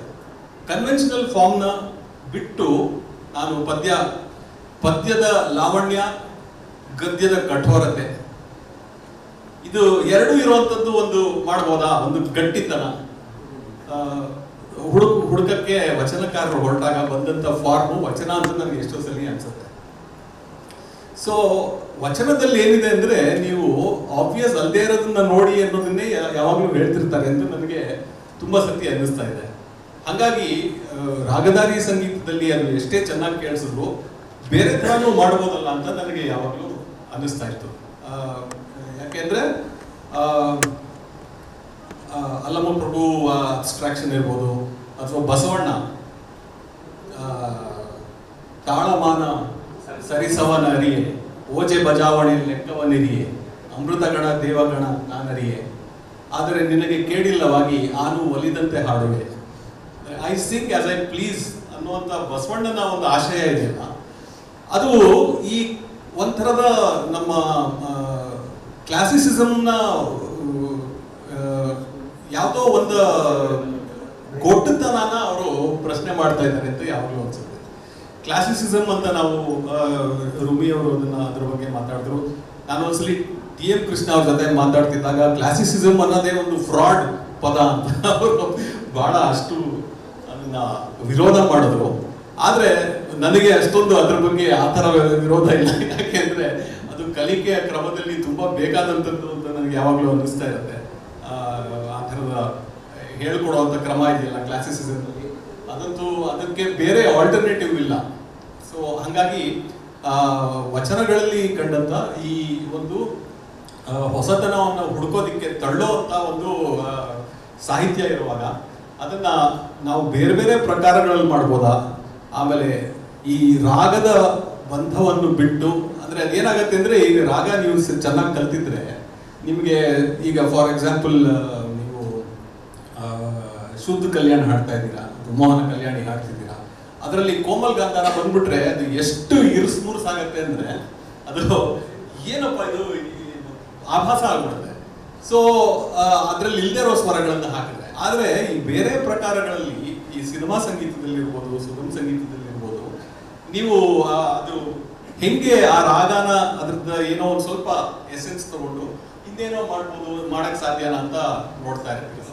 ಹಂಗೆ ಈ ವಚನಗಳಲ್ಲಿ ನಾನು ಮಾಡಿದ ಕೆಲವು ಎಕ್ಸ್ಪೆರಿಮೆಂಟ್ಸ್ ಏನು ಅಂದ್ರೆ ಸಾಹಿತ್ಯನ ಇಟ್ಕೊಂಡು ಸಾಹಿತ್ಯ ವಚನ ನಮ್ಮನ್ನ ಮುಂದೆ ಕರ್ಕೊಂಡು ಹೋದ್ರೆ ಹೆಂಗಿರ್ಬೋದು, ತುಂಬಾ ಈ ರಾಗದಲ್ಲಿ ಕೂರಿಸ್ತೀನಿ ಅಂತ ಅನ್ಕೊಳ್ತೇನೆ. ಈ ತರ ಸಾಹಿತ್ಯನ ಹೆಂಗೆ ಸ್ವಲ್ಪ ಸಂಗೀತವಾಗಿ, ಅದು ಸಂಗೀತ ಅಂದ್ರೆ ಗದ್ಯ ಪದ್ಯ ಅಂತ ನಾವು ನೋಡ್ತಾ ಹೋದಾಗ ನಮಗೆ ತುಂಬಾ ಅವ್ರ ಮಾತಿಗೆ ಹತ್ರ, ವಾಚನ ಅಂದ್ರೆ ಓದೋದು ಅನ್ನೋದಕ್ಕೆ ಹತ್ರ ನೋಡಿದ್ರೆ ತುಂಬಾ ನಿಮ್ಮ ವೆಸ್ಟರ್ನ್ ಜಾನರ್ಸ್ ನೋಡ್ತಾ ಬಂದ್ರೆ ರ್ಯಾಪ್ ಹತ್ರ. ಯಾಕೆಂದ್ರೆ ಹಿಪ್ ಹಾಪ್ ಅಂಡ್ ರ್ಯಾಪ್ ಅಂತ ಹೇಳ್ತಾರೆ. ಅದು ಮಾತು, ನನ್ನ ಮಗ ಚಿಕ್ಕವನಾಗಿದ್ದಾಗ ಅದನ್ನ ಮೊದಲು ಕೇಳಿದಾಗ ಅದನ್ನ ನ್ಯೂಸ್ ರೀಡಿಂಗ್ ಮ್ಯೂಸಿಕ್ ಅಂತ ಕರೆಯೋದು. ಅಂದ್ರೆ ಅದು ನ್ಯೂಸ್ ಓದ್ದಂಗಿರುತ್ತೆ ಅಂತ. ಸೊ ಅದು ಮಾತಿಗೆ ಹತ್ತಿರವಾದಂತ ಫಾರ್ಮ್ ಅದು. ನಾನು ಅದನ್ನ ರ್ಯಾಪಲ್ಲಿ ಮಾಡೋದಕ್ಕೆ ಪ್ರಯತ್ನ ಪಟ್ಟಿಲ್ಲ, ಗೊತ್ತಿಲ್ಲ ನೀವು ಮಾಡಿದ್ದೀರ ಅಂತ. ಸೊ ಬಟ್ ಆದ್ರೆ ಈ ಥರದ ಒಂದು ಹೊಸ ಫಾರ್ಮ್ಯಾಟ್ ಅಲ್ಲಿ ಮಾಡಕ್ ಸಾಧ್ಯನಾ ಅದನ್ನ?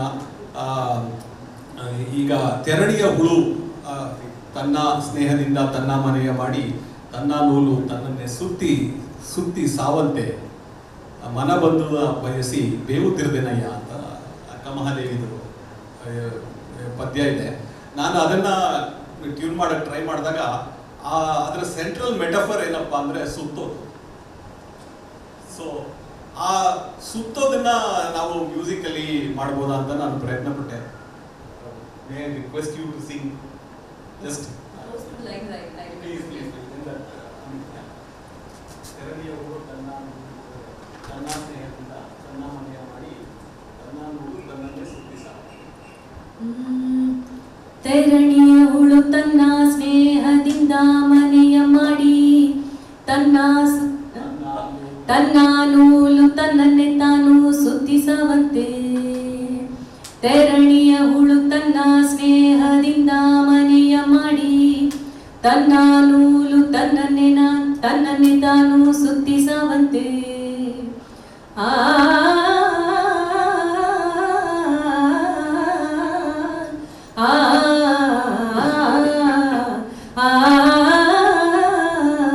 ತೆರಣಿಯವು ತನ್ನ ಸ್ನೇಹದಿಂದ ಮನೆಯ ಮಾಡಿ, ತನ್ನ ನೂಲು ತನ್ನನ್ನೇ ತಾನು ಸುತ್ತಿಸವಂತೆ.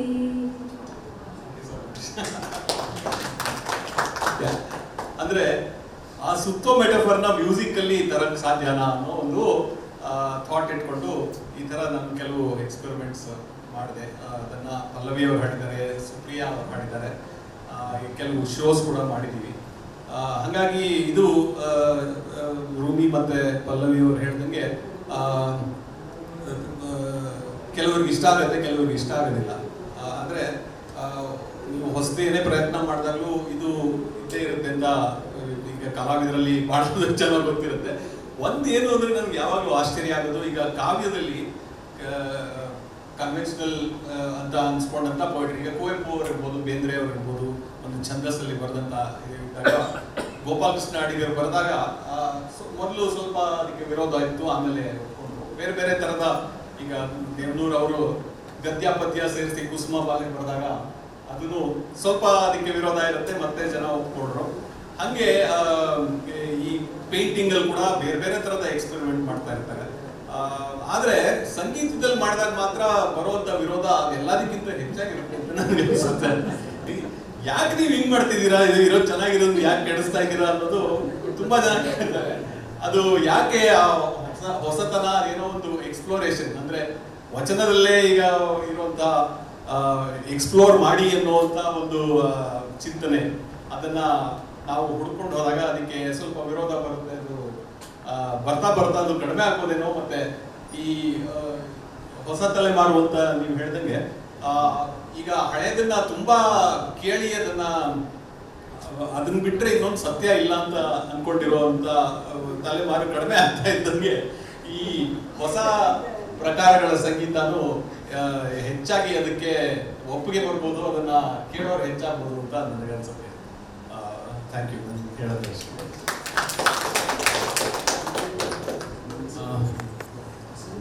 ನಾವು ಈ ಹೊಸ ತಲೆಮಾರಿನ ಸಂಗೀತ ಶಬ್ದದೊಳಗಣ ನಿಶ್ಶಬ್ದದತ್ತ ಪಯಣ ಅಂತ ಯೋಚನೆ ಮಾಡುವಾಗ ನಾನು ಕೆ.ವಿ. ನಾರಾಯಣಸ್ವಾಮಿ, ಅಂದರೆ ಮುಖ್ಯವಾಗಿ ನಾರಾಯಣ ಸ್ವಾಮಿ, ಇದರ ಒಟ್ಟು ಈ ಸಂಸ್ಕೃತಿ ಸಂಪದದ ಇದನ್ನು ಮಾಡುವಾಗ ಅವರು ಮತ್ತು ನಾನು ಕೂತು ಅದಕ್ಕೆ ಸ್ವಲ್ಪ ಏನಾದರೂ ಒಂಚೂರು ಸವಾಲನ್ನು ಕೊಡೋಕ್ಕೆ ಸಾಧ್ಯ ಆಗ್ಬೋದಾ, ಅದ್ರ ಮೂಲಕ ನಾವು ಹೊಸದಾಗಿ ಏನಾದರೂ ಅರ್ಥ ಮಾಡ್ಕೊಳ್ಳೋಕ್ಕೆ ಸಾಧ್ಯ ಆಗ್ಬೋದು ಅನ್ನೋಂಥದ್ದು ಸಬ್ಜೆಕ್ಟ್ ಟೈಟಲ್ಗಳನ್ನ ನಾವು ಯೋಚನೆ ಮಾಡಿದ್ವಿ. ಆ ಥರದಲ್ಲಿ ಈಗ ನೀವು 3 ಜನ ಏನು ಈ ದಾರಿನಲ್ಲಿ ಹೋಗ್ತಾ ಇದ್ದೀರಿ, 3 ಜನಕ್ಕೂ ಒಂದು ಸಹಮತ ನಿಮ್ಮಲ್ಲಿ ಇದೆಯಾ, ಅಥವಾ ಅವರವರ ಬೇರೆ ಬೇರೆ ದಾರಿ ಬಗ್ಗೆ ಏನಾದರೂ ಸ್ವಲ್ಪ ತಕರಾರುಗಳೇನಾದರೂ ನಿಮ್ಮಲ್ಲಿ ಕಾಣಿಸ್ಬೋದಾ, ಹೇಗೆ? ತಕರಾರು ನೀವು ಉಂಟಾಗ್ತದೆ ಇಲ್ಲ, ಸಹಮತನೇ ಇದೆ. ತಕರಾರು ಉಂಟಾಗಿಲ್ಲ. ತಕರಾರು ರಾಮಕೃಷ್ಣ ಇವರು ಇಬ್ಬರ ಜೊತೆ ಅಂತೂ ಇಲ್ಲ. ನನಗೆ ಬೇರೆಯವ್ರ ಹೆಸರು ಹೇಳಿ ನಾನು ಹೇಳ್ತಾ ಹೋಗ್ತೀನಿ. ಆದ್ರೆ I would like to respond to one thing that he said. ಒಟ್ಟು ಅದರ ನಮ್ಮ ಆಲೋಚನೆಗಳಲ್ಲಿ ಏನಾದರೂ ಒಂದಷ್ಟು ಭಿನ್ನತೆಗಳನ್ನಂತೂ ನಾವು ಹುಡ್ಕೋಬೇಕಾಗುತ್ತೆ. ಪ್ರತಿಯೊಂದು, ಏಕೆಂದ್ರೆ ನಾನು ಗಮನಿಸಿರೋ ಹಾಗೆ ನನ್ನ ತಿಳುವಳಿಕೆಗೆ ಏನಾಗ್ತದೆ, ಪಲ್ಲವಿಯವರು ಹಾಡು ಕೇಳಿರ್ಬೋದು, ರಾಮಕೃಷ್ಣ ಅವರು ಮಾಡಿದಂಥ ಮ್ಯೂಸಿಕ್ಗಳನ್ನು ಫಾಲೋ ಮಾಡಿರ್ಬೋದು, ರೂಮಿಯವರು ಹೇಳುವ ಹಾಡುಗಳಾಗಿರ್ಬೋದು, ಅದು ಮಾಡಿರ್ಬೋದು. ಇತ್ತೀಚಿನ ದಿನಗಳಲ್ಲಿ ನಾನು ಸ್ವಲ್ಪ ರಂಗಭೂಮಿಗೆ ಸಂಬಂಧಪಟ್ಟಾಗೇನೆ 3 ಜನನೂ ಕೆಲಸ ಮಾಡಿರೋದು ನಾನು ಸ್ವಲ್ಪ ಗಮನಿಸಿದೆ. ಅಂಥ ಸಂದರ್ಭದಲ್ಲಿ ಕೂಡ ನೀವು ರಂಗಭೂಮಿ ಒಳಗೆ ಬಳಸ್ತಿರ್ತಕ್ಕಂಥ ಸಂಗೀತ, ಬಳಸಬೇಕಾದಂಥ ಅಥವಾ ಬಳಸಿರ್ತಕ್ಕಂಥ ಸಂಗೀತ, ಬಳಸಿರುವಂಥದ್ದು ಯಾವ ಥರದಲ್ಲಿ ಒಂದು ಇವತ್ತಿನ ಟೈಟ್ಲಿಗೆ ಸ್ವಲ್ಪ ಅದು ರಿಲೇಟೆಡ್ ಆಗಿ ಹೋಗ್ತಾ ಇದೆ ಅನ್ನೋದ್ರ ಬಗ್ಗೆ ಕೂಡ ಒಂದು ಇದನ್ನು ನಾನು ಕೇಳೋಕ್ಕೆ ಇಷ್ಟಪಡ್ತೀನಿ. ಇನ್ನೊಂದು, ಈಗ ಕುವೆಂಪು ಅವರ ಹಾಡುಗಳಾಗಿರ್ಬೋದು ಅಥವಾ ಇವರು ಹೇಳೋದಕ್ಕೆ ವಚನಗಳಾಗಿರ್ಬೋದು, ಈ ಥರದನ್ನ ನಾವು ಜನರಿಗೆ ತಲುಪಿಸೋದಕ್ಕೆ ಒಂದು ಹೊಸ ದಾರಿಗಳನ್ನಾಗಿ ಹುಡ್ಕೊಳ್ತಾ ಇದ್ದೀವಿ. ಏನು ಸುಗಮ ಸಂಗೀತದ ಒಂದು ಸಂದರ್ಭ ಇತ್ತು, ಅದಕ್ಕೆ ಹೊರತಾದಂತಹ ಒಂದು ಬೇರೆ ಥರದ ಸಂಗೀತದ ಪ್ರಕಾರಗಳದು ನಿಮ್ಮ ಅದು ವಾದ್ಯದ ಸಂದರ್ಭದಲ್ಲಾಗಿರ್ಬೋದು, ಸಂಗೀತದ ಅಪ್ರೋಚಲ್ಲಾಗಿರ್ಬೋದು, ಒಂದು ಧೋರಣೆನೇ ಬದಲಾಗಿದೆಯಾ ಅನ್ನೋದ್ರ ಬಗ್ಗೆ ನನಗೊಂದು ಇದಿದೆ. ಸೊ ಹಾಗಾಗಿ ತಾವು ಯಾವ ರೀತಿ ಅದನ್ನ ಯೋಚನೆ ಮಾಡ್ತಾ ಇದ್ದೀರಿ 3 ಜನ ನಿಮ್ಮ ದಾರಿಗಳಲ್ಲಿ ಅಂತೇಳಿ. ರೂಮಿಯವರಂತೂ ಫೇಸ್ಬುಕ್ಕಲ್ಲಿ ಅವರ ಧ್ವನಿ ಬಗ್ಗೆ ಮಾಡಿದಂಥ ಎಕ್ಸ್ಪೆರಿಮೆಂಟ್ನೆಲ್ಲ ಬರ್ಕೊಂಡಿದ್ದಾರೆ. ಯಾವ್ಯಾವ ಥರದ ನಾನು ಹಾಡಬಾರ್ದಿತ್ತು, ಹಾಡಬೇಕಾಗತ್ತಾ ಇಲ್ವಾ, ಎಷ್ಟೆಲ್ಲ ನಾನು ಇದರಿಂದ ಬಿದ್ದಿದ್ದೀನಿ ಅಂತ ಹೇಳಿದ್ದಾರೆ. ಸೊ ಎಲ್ಲೋ ಒಳಗಡೆಯಿಂದ ತುಡಿತಗಳು ಎಲ್ಲರಲ್ಲೂ ಕಾಡ್ತಾ ಇರುತ್ತಲ್ಲ, ಅದನ್ನು ನಾವು ಒಂದು ಜನಸಾಮಾನ್ಯರಿಗೆ ಅಂತ ನನಗೆ ನನ್ನಂಥ ಒಬ್ಬ ಇವರಿಗೆ ತಲುಪಿಸಬೇಕಾದಾಗ ಈ ಥರದ ಸಾಧ್ಯತೆಗಳು ಬೇಕಾಗತ್ತಾ, ಯಾವ ರೀತಿ ನಾವು ಅದನ್ನು ಮುಟ್ಲಿಕ್ಕೆ ಸಾಧ್ಯ ಆಗ್ತಾ ಇದೆ, ಅದು ಗಣೇಶೋತ್ಸವ ಆಗಿರ್ಬೋದು ನೋಡಿ, ಆ ಥರದೇ ನಮ್ಮಲ್ಲಿ ಕಣ್ಣಂಗೆ ಕಂಡುಬಿಡುತ್ತೆ. ಗಣೇಶೋತ್ಸವದಲ್ಲಿ ಆಗುವಂಥ ಈ ಥರದ ಎಕ್ಸ್ಪೆರಿಮೆಂಟೇ ಏನೋ ಒಂದಷ್ಟು ನಡೀತಾ ಇರುತ್ತೆ, ಇಲ್ಲ ಯಾವುದೋ ಕಾಲೇಜ್ ಇದರಲ್ಲಿ ನಡೆಯುವಂಥದ್ದೇ ಬೇರೆ ಥರ ಇರುತ್ತೆ. ಆಮೇಲೆ ಇವತ್ತು ಅಂತ ಬಂದಮೇಲೆ ಮೂಲಕನೇ ನಾವು ಮ್ಯೂಸಿಕ್ ಮಾಡ್ತೀವಿ ಅನ್ನೋ ಅಷ್ಟಕ್ಕೆ ಸಂಗೀತ ಗೊತ್ತಿದ್ರೆ ನಾವು ಮಾಡ್ಬಿಡ್ತೀವಿ, ಏನೋ ಒಂದು ಇದನ್ನು ಕೊಡ್ತೀವಿ, ತಾನಾಗಿ ಸಂಗೀತ ಮಾಡ್ಕೊಂಡ್ಬಿಡುತ್ತೆ ಅನ್ನೋ ಇದ್ರಲ್ಲಿ ಕೂಡ ನಮ್ಮ ಜನರು ಇದ್ದಾರೆ. ಈ ಸಂದರ್ಭದಲ್ಲಿ ನಿಜಕ್ಕೂ ನಮಗೆ ಶಬ್ದ ಮುಖ್ಯನಾ ನಿಶಬ್ದ ಮುಖ್ಯನಾ ಸಂಗೀತದೊಳಗೆ ಅನ್ನೋದು ತುಂಬ ಮುಖ್ಯ. ಆ ಥರ ನಾನು ಹೇಳ್ಬೋದಾ? ಒಂದು ಮೂರು ಪ್ರಶ್ನೆ ಕೇಳಿದ್ದೀರಾ, ಮೂರಕ್ಕೂ I want to respond very quickly. ಒಂದು ರೂಮಿ ಬಗ್ಗೆ ನೀವು ಹೇಳಿದ್ರಲ್ಲ, ನೋಡಿ ಇದು it is unprecedented.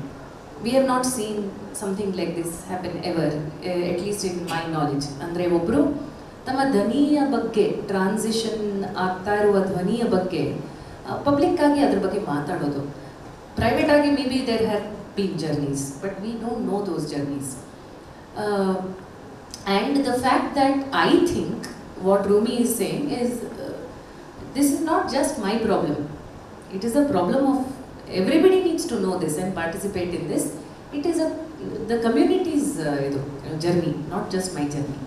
So I am very grateful. ಇದೊಂದು ಜರ್ನಿಯನ್ನು ಅವರು ಪಬ್ಲಿಕ್ ಆಗಿ ನಮಗೋಸ್ಕರ ಡಾಕ್ಯುಮೆಂಟ್ ಮಾಡ್ತಾ ಇದ್ದಾರೆ. ಬಿಕಾಸ್ ನಾವು ವೆಸ್ಟಲ್ಲಿ ತುಂಬ ನೋಡ್ತೀವಿ ಇದನ್ನು. ಒಬ್ಬ ಸಂಗೀತಗಾರರು ಅವರ ಜೀವನದಲ್ಲಿ ಬದಲಾವಣೆಗಳಾಗ್ತಾ ಇದ್ದಂಗೆ ಅವರ ಕಲೆಯಲ್ಲಿ ಅದು ಕಾಣ್ತಾ ಹೋಗುತ್ತೆ. And people expect that also. ಇಲ್ಲಿ somehow we are more withdrawn as artists. We don't personally put our ಇದು outside there. But so I am very grateful that we have a Rumi who is brave enough to do that ಅಂತ ಅನ್ಬೋದು, but also kind enough to give us also that experience that she is or he is going through. She was and he is going through now. ಅದೊಂದು. ಎರಡನೇದು, ನೀವು ಈ ಗಣೇಶೋತ್ಸವದಲ್ಲಿ ಅದೇ ಒಂದು ಸಣ್ಣ experiment ಆಗ್ತಾ ಇರುತ್ತೆ, ಇಲ್ಲ ಬೇರೆ ಕಡೆ ಬೇರೆ ಥರ ಎಕ್ಸ್ಪೆರಿಮೆಂಟ್ ಆಗುತ್ತೆ ಅಂತಂದ್ರಲ್ಲ. ಈ ಎಕ್ಸ್ಪೆರಿಮೆಂಟ್ ಅನ್ನೋ ಪದ ಇದೆಯಲ್ಲ, ಅದು ಒಂದೊಂದು ಪ್ರದೇಶದಲ್ಲೂ ಅದು ರಿಲೇಟಿವ್ಲಿ ಅದು ಇಟ್ ಕೀಪ್ಸ್ ಚೇಂಜಿಂಗ್. ನಾನು ಈಗ ಸಪೋಸ್ ನಾನು ಭದ್ರಾವತಿಯಲ್ಲಿ ಭಾವಗೀತೆ ಕಾನ್ಸರ್ಟ್ ಇದೆ, ಅಲ್ಲಿ ನಾನು ಭಾವಗೀತೆಯನ್ನು ನನ್ನ ಜೊತೆ ಒಂದು ಗಿಟಾರ್ ಒಂದು ವೀಣೆ ಎರಡೇ ಇಟ್ಕೊಂಡು ವಿತೌಟ್ ಎನಿ ರಿದಮ್ ಇನ್ಸ್ಟ್ರೂಮೆಂಟ್ಸ್ ಮಾಡಿದ್ರೆ ಹೇಗಿರುತ್ತೆ ಅಂತ ನನ್ನ ಆ ಎಕ್ಸ್ಪೆರಿಮೆಂಟ್ ಚೆನ್ನಾಗಿರುತ್ತಾ ಅಂತ ನಾನು ಯೋಚನೆ ಮಾಡಿದ್ರೆ, ಐ ಆಮ್ ನಾಟ್ ಸೇಯಿಂಗ್ ಭದ್ರಾವತಿಯಲ್ಲಿ ಎಕ್ಸ್ಪೆರಿಮೆಂಟಿಗೆ ಇದ್ದಿದೆ ಅಂತಲ್ಲ, ಅವಕಾಶ ಇಲ್ಲ ಅಂತಲ್ಲ. ಬಟ್ ಒಂದೊಂದ್ಸಲ ಏನಾಗ್ಬಿಡುತ್ತೆ, ಆಯೋಜಕರು ಬಂದು ನನಗೆ, ಮೇಡಮ್ ನೀವು ಇಷ್ಟು ಪೇಮೆಂಟ್ ತೊಗೊಂಡ್ರಿ ಬರೀ ಎರಡೇ ವಾದ್ಯ ಹಾಕ್ಬಿಟ್ರಲ್ಲ, ಈ ಥರದ್ದು ಕೆಲವು ರೆಸ್ಟೋರೆಂಟ್ಗಳಿರುತ್ತೆ ನಮಗೆ. ನೀವು 5 ಜನ ತಬಲಾನೇ ಇರಲಿಲ್ಲ ಇದರಲ್ಲಿ, ಆಮೇಲೆ ಕೀಬೋರ್ಡ್ ಇರಲಿಲ್ಲ. So there are many kind of these kinds of things that ನಮ್ಮ ಮನಸ್ಸಲ್ಲಿ ಯಾವುದನ್ನು ನಾವು ಎಲ್ಲಿ ಪ್ರೆಸೆಂಟ್ ಮಾಡ್ಬೋದು. ಇವಾಗ ಸಮಾಜಮುಖಿ ಇದರಲ್ಲಿ ಕಾನ್ಫರೆನ್ಸಲ್ಲಿ ನಾನು ಇಫ್ ಐ ಸೇ ನಾನು ಒಬ್ಬರು ಬೌಲ್ ಮ್ಯೂಸಿಷಿಯನ್ ಜೊತೆ ಒಂದು ಫೋಕ್ ಮ್ಯೂಸಿಷಿಯನ್ ಜೊತೆ ನಾನು I will do 1 hour jugalbandi ಅಂತಂದಾಗ ಇಲ್ಲಿ ಕೂತ್ಕೊಂಡು ಕೇಳಿ ಅದನ್ನು ಅರ್ಥ ಮಾಡ್ಕೊಳ್ಳೋ ಅದಕ್ಕೆ ಸ್ಪೇಸ್ ಇದೆ. ಸೊ ಯಾವ ಸ್ಪೇಸಲ್ಲಿ ನಾನು ಏನನ್ನ ಟ್ರೈ ಮಾಡ್ಬೋದು ಅನ್ನೋದು ಕೂಡ ನಾವು ಆ್ಯಸ್ ಎ ಆರ್ಟಿಸ್ಟ್ ನಾವು ಕಾನ್ಸ್ಟೆಂಟ್ಲಿ ಅದ್ರ ಜೊತೆ ಕೂಡ ಹೆಣಗ್ತಾ ಇರ್ತೀವಿ. Can I do? So Ganeshotsav ಅಂದಾಗ ಅಲ್ಲಿ ಬಂದು ಕೂತ್ಕೊಂಡು ಕೇಳೋ ಎಷ್ಟೋ ಸಲ ನಾನು ಬರೀ ಒಂದು I don't want to generalize, but there is also a huge audience that comes for comfort, not to be questioned. Yes, art is also questioning. Art is ಮುಖ್ಯ ಕೆಲಸ ಕ್ವೆಶ್ಚನ್ ಮಾಡೋದು ಅಥವಾ ಜಾಗೃತಗೊಳಿಸೋದು.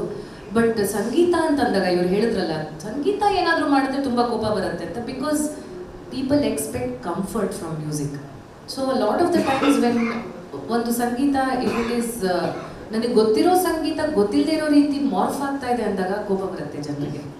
So that has to be done very carefully. So Ganeshotsav ಅಥವಾ ಒಂದು public ಸ್ಪೇಸಲ್ಲಿ ದಿನನಿತ್ಯ ಸಂಗೀತ ಕೇಳುವಂತಹ audience ಆದಾಗ ಅವರನ್ನು ನಾವು how do we slowly encourage them to be a little more open about any small thing also, you know, about the concept of the, ಇವಾಗ KM Krishna ಅವರು ದೊಡ್ಡ ಅವಧಾನ ಪಲ್ಲವಿ ಅಥವಾ ಇದು ರಾಗತಾನ ಪಲ್ಲವಿ ಹಾಡಲಿಲ್ಲ ಅನ್ನೋದೇ ಒಂದು ದೊಡ್ಡ ಎಕ್ಸ್ಪೆರಿಮೆಂಟ್ ಅವರು ಇದರಲ್ಲಿ ಕಚೇರಿನಲ್ಲಿ ಆಗಿತ್ತು, ವೆಲ್ ಲಾಂಗ್ ಅಗೋ. ಸೊ ಆ ಥರ you have to tease the audience, slowly bring. Even ನಮ್ಮ ಭಾವಗೀತೆಯ ಕನ್ವೆನ್ಷನಲ್ ಕಚೇರಿಯಲ್ಲಿ ಅವ್ರಿಗೆ ಗೊತ್ತಿಲ್ಲದೆ ಇರೋ ಹಾಡನ್ನು ಹೆಂಗೆ ಇಂಟ್ರೊಡ್ಯೂಸ್ ಮಾಡೋದು ಅವ್ರಿಗೆ? ಪಾಪ್ಯುಲಿಸ್ಟೇ ಕೇಳ್ತಾರೆ, ದೀಪಾವಳಿ ನಿನ್ನದೇ ಹಾಡಿ ಪ್ಲೀಸ್, ಅಮ್ಮ ನಿನ್ನೆ ಎದೆಳದಲ್ಲಿ ಹಾಡಿ ಅಂತ. ಹೌದು ಹಾಡ್ತೀನಿ, ಅದು ಅವೆರಡರ ಮಧ್ಯದಲ್ಲಿ ನಾನು ಮೊದಲ ತಾಯ ಹಾಲು ಕುಡಿದು ಅಂತಿರ್ಬೋದು, ಅಥವಾ ಇನ್ಯಾವುದಾದ್ರು ನಿನ್ನ ಕನ್ನಡಿಯಲ್ಲಿ KS ನರಸಿಂಹಸ್ವಾಮಿ, ಗೊತ್ತಿಲ್ಲದೆ ಇರೋ ರೇರ್ ಹಾಡುಗಳನ್ನು ಮಧ್ಯದಲ್ಲಿ ಹಾಡಿ ಹಾಡಿ ಹಾಡಿ we create that balance. So how do you experiment ಅನ್ನೋದು, how much can I experiment without losing that audience. ನಾನು ಏನು ಬೇಕಾದ್ರೂ ಮಾಡ್ಬೋದು, ನೆಕ್ಸ್ಟ್ ಟೈಮ್ ಬಂದಾಗ ಅವ್ರು ಇರೋದಿಲ್ಲ. I have to take them also on a journey. So that is the one more thing ಅಂತ ಅನ್ಸುತ್ತೆ. And Rangabhumidu, I think Rangabhumi is probably one of the most open spaces for experimentation. ನೀವು ಏನೇ experimentation ಮಾಡಬೇಕು ಅಂತಿದ್ರು ರಂಗಭೂಮಿಯಲ್ಲಿ ಆ space ಇದೆ. ಆ ರಂಗಭೂಮಿ audiences are trained to be open enough for experimentation, because they are coming there. ಅಲ್ಲಿ ಒಂದು ಡಿಸ್ಕಷನ್ಗೋಸ್ಕರ, ಒಂದು ಜಾಗೃತಗೊಳಿಸ್ಕೊಳ್ಳೋದಕ್ಕೋಸ್ಕರನೇ ಬರ್ತಾ ಇದ್ದಾರೆ audience. They are not coming there to listen to a thing that they already know. So that is why I feel at least in theatre ತುಂಬ there is a space for more experimentation.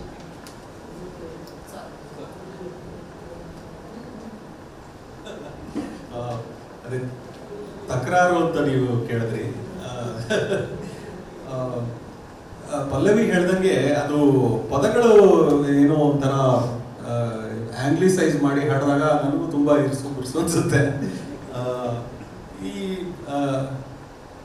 ಅದು ನನಗೆ ಅದು ಒಂದೊಂದ್ಸಲಿ, ಈಗ ನಾವು ಬೇರೆ ಬೇರೆ ಥರ ಕನ್ನಡ ಒಪ್ಕೋತೀವಲ್ಲ, ಈಗ ತಮಿಳ್ ಕನ್ನಡ, ಮಲಯಾಳಿ ಕನ್ನಡ, ಹಿಂದಿ ಕನ್ನಡ, ಆ ಥರ ಇಂಗ್ಲೀಷ್ ಕನ್ನಡ ಒಪ್ಕೊಳ್ಳೋದಕ್ಕೆ ನಮ್ಗೆ ಯಾಕೆ ಕಷ್ಟ ಆಗುತ್ತೆ ಅಂತ ಒಂದೊಂದ್ಸಲಿ ಅನ್ಸುತ್ತೆ. ಆದ್ರೆ ಅದು ಯಾಕೆ ಕಷ್ಟ ಆಗುತ್ತೆ ಅಂದ್ರೆ, ಅದು ತುಂಬಾ ಸ್ವಲ್ಪ ಫೇಕ್ ಅನ್ಸುತ್ತೆ. ಆದ್ರೆ ಬೇರೆದೆಲ್ಲ ಅದು ಬಹಳ, ಅದು ಒಂಥರ ಏನಂತಾರೆ, ಆರ್ಗ್ಯಾನಿಕ್ ಆಗಿ ಸಾವಯವವಾಗಿ ಬರ್ತಾ ಇದೆ ಅಂತ ಅನ್ಸುತ್ತೆ. ಇರುತ್ತೆ.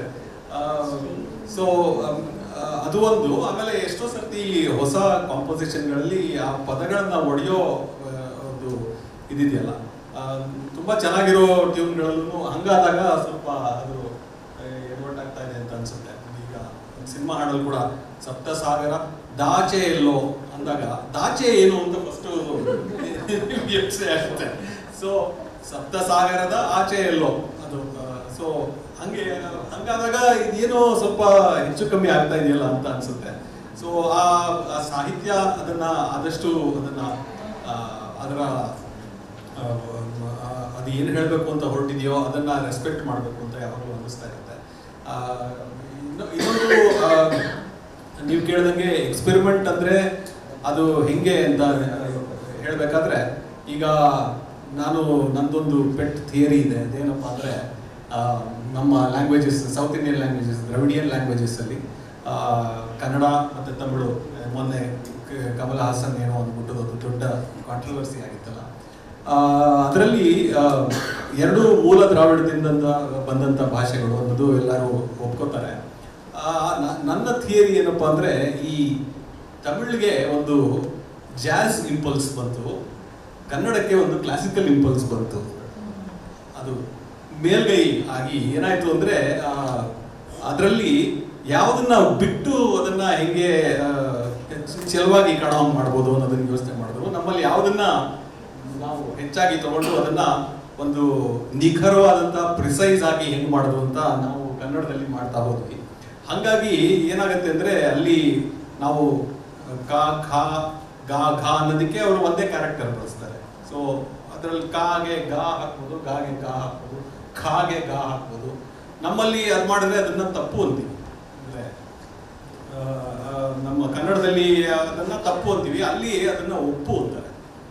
ಸೊ ಹಾಗಾಗಿ ಏನಾಗತ್ತೆ ಅಂದರೆ, ಪ್ರತಿಯೊಂದು ಭಾಷೆ ಇರ್ಬೋದು, ಮ್ಯೂಸಿಕಲ್ ಭಾಷೆ ಇರ್ಬೋದು, ಅದರಲ್ಲಿ 2 ಇಂಪಲ್ಸ್ಗಳು ಇರುತ್ತೆ. ಒಂದು ಕ್ಲಾಸಿಸಿಸಮ್ ಕಡೆ ವಾಲೋದು, ಇನ್ನೊಂದು ಜಾಸ್ ಕಡೆ ವಾಲೋದು. ಒಂದು ಫ್ರೀಡಮ್, ಅದನ್ನ ನಮ್ಮ ಕಟ್ಟುಪಾಡುಗಳನ್ನ ಕಿತ್ತಾಕಿ ಅದು ಓಡುವಂತ ಒಂದು ಇಂಪಲ್ಸ್. ಇನ್ನೊಂದು ನನಗೆ ಅದನ್ನ ಎಲ್ಲರ ಜೊತೆಗೆ ಇನ್ನೊಂದು 100 ವರ್ಷ ಆದ್ರೂ ಇದನ್ನ ನೋಡ್ಬೇಕು ಅವರು ಅನ್ನೋದಕ್ಕೆ ಬೇಕಾದಂತ ಒಂದು ನಿಖರತೆ ಬೇಕು ಅಂದ್ಕೊಂಡು ಮಾಡುವಂಥದ್ದು. ಸೊ ಮ್ಯೂಸಿಕಲಿ ನೋಡಿದಾಗ ಕೂಡ ಎಷ್ಟೋ ಫಾರ್ಮ್ಗಳಲ್ಲಿ 2 ಇಂಪಲ್ಸ್ ಇರುತ್ತೆ. ಒಂದು ಸತಿ ಆ ಕಡೆ ವಾಲತ್ತೆ, ಒಂದ್ಸಲಿ ಈ ಕಡೆ ವಾಲತ್ತೆ ಅಂತ ಅನ್ನಿಸ್ತಾ ಇರುತ್ತೆ. ಹಾಗಾಗಿ ಎಕ್ಸ್ಪೆರಿಮೆಂಟ್ ಮಾಡಕ್ ಹೋದಾಗ ನಮ್ಮ ಇಂಪಲ್ಸ್ ಯಾವುದು ಅನ್ನೋದು ನಾವು ಒಂಚೂರು ಮೈಂಡ್ಫುಲ್ ಆಗಿದ್ರೆ ಅದು ಏನ್ ಮಾಡ್ತಾ ಇದ್ದೀವಿ ಅನ್ನೋದು ನಮಗೆ ಸ್ವಲ್ಪ ಗೊತ್ತಾಗುತ್ತೆ ಅಂತ ಅನ್ಸುತ್ತೆ. ಪಲ್ಲವಿ ಮತ್ತೆ ರಾಮ್ ಇಬ್ರು ಸುಮಾರು ನಾನು ಹೇಳಬೇಕಾಗಿರೋದೆಲ್ಲ ಹೇಳಿದ್ದಾರೆ. ನಾನು ಏನು ಆ್ಯಡ್ ಮಾಡೋಕ್ಕಿಲ್ಲ ಇಲ್ಲಿ. Impossible to define without sound. Is there any music? Imagination ಅಲ್ಲಿ ಅದೇನಂತಂದ್ರೆ ನನಗೆ ಶಬ್ದ ಇದೆ ಅಂದ್ರೆ ಸಂಗೀತ ಆಯ್ತು. Let me speak ಶಬ್ದದೊಳಗಿನ ನಿಶಬ್ದದ ಪಯಣ, ನಿಶಬ್ದದ ಪಯಣ ಎಲ್ಲಿ ಬರುತ್ತೆ ಅನ್ನೋದನ್ನು ಸ್ವಲ್ಪ ಸೂಕ್ಷ್ಮತೆ ಹೇಳಿದ್ರೆ ಇವರು ಕ್ವೆಶ್ಚನ್ಸ್ ಮುಗಿಸಿ I take your question because I will answer that definitely.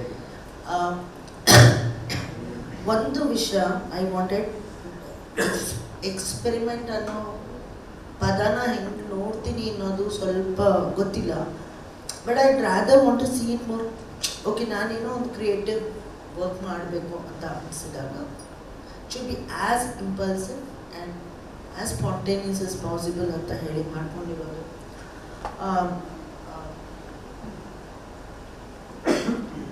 ಇತ್ತೀಚೆಗೆ ನಾನು ಮಾಡ್ತಾ ಇರೋದೇನು ಅಂತಂದರೆ, ಕೆಲವು ಪದ್ಯ ಬರೆಯೋರಿಗೆ ರಿಕ್ವೆಸ್ಟ್ ಮಾಡಿಕೊಂಡು ನಿಮ್ಮ ಯೋಚನೆಗಳನ್ನ ಖಯಾಲ್ ಥರ ಬರೀರಿ. ಡೋಂಟ್ ಥಿಂಕ್ ಆಫ್ ತಾಳ, ಡೋಂಟ್ ಥಿಂಕ್ ಆಫ್ ಎನಿಥಿಂಗ್. ಒಂದು ನನಗೆ ಲೈಕ್ ತಾಳದ ಮೇಲೆ ಮಹಾ ಇರಿಟೇಷನ್ ನನಗೆ. ಯಾಕೆಂತಂದರೆ ಎಲ್ಲೋ ಒಂದು ಕಡೆ ಪದಗಳ beauty ನೋಡೋಗ್ತಿರುತ್ತೆ.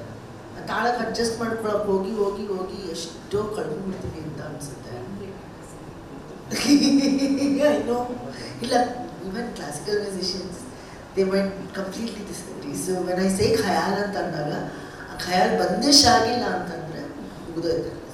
If it remains just a khayal ಅಂತಂದರೆ ಹೇಗಿರ್ಬೋದು ಅಂತ ಒಂದು I just say one thing.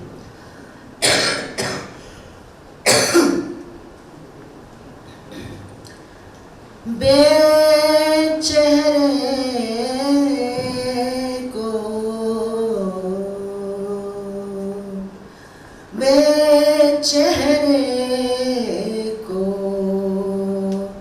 एक आईना दिखा रहा हूँ, बेचेहरे को एक आईना दिखा रहा हूँ, मैं एक झूठ को सच समझा रहा हूँ, मैं एक झूठ को एक सच समझा रहा हूँ. ಅಂದರೆ ಇದು ಈಗ ಅನಿಸಿದ ಒಬ್ರು ಪದ್ಯ. ಸಂವತ್ ಸಾಹಿಲ್ ಇಲ್ಲಿದ್ರು, ಅಜೋಗಿದ್ದಾರೆ, ಅವ್ರದ್ದು ಗಜಲಿನ 2 ಲೈನ್. ಅದನ್ನು ನಾನೊಂದು ಖಯಾಲ್ ರೀತಿಯಲ್ಲಿ ಒಂದು ಯೋಚನೆ ಆಗಿ ನಿಮ್ಮ ಜೊತೆ ಜಸ್ಟ್ ಶೇರ್ ಮಾಡಿ. ಆ ಥರ ಬೇರೆ ಹಾಡುಗಳು ಹಾಡಲ್ಲ, ಒಟ್ಟೆವ ಖಯಾಲ್ ಮಾಡಿದ್ದೀನಿ. ಬಟ್ ನಿಶಬ್ದ ಅಂತ ಹೇಳಿ ಇಲ್ಲಿ ಸುಮಾರು ಮಾತಾಡಿದರು. ಈ ವಾಯ್ಸ್ ಕಳ್ಕೊಂಡಿದ್ದು 2 ವರ್ಷದಲ್ಲಿ ನಾನು ನನ್ನ ಫ್ರೆಂಡ್ಸ್ ಇನ್ಫ್ಯಾಕ್ಟ್ ನನ್ನ ಔರಂಗಜೇಬ್ ಅಂತ ಕರೆದ್ರು. ಬಿಕಾಸ್ ನಾನು ಮನೆಯಲ್ಲಿ ಮ್ಯೂಸಿಕ್ ಬ್ಯಾನ್ ಮಾಡಿದೆ, ಕೇಳ್ಕೊಳಕ್ಕೆ ಆಗ್ತಿರ್ಲಿಲ್ಲ.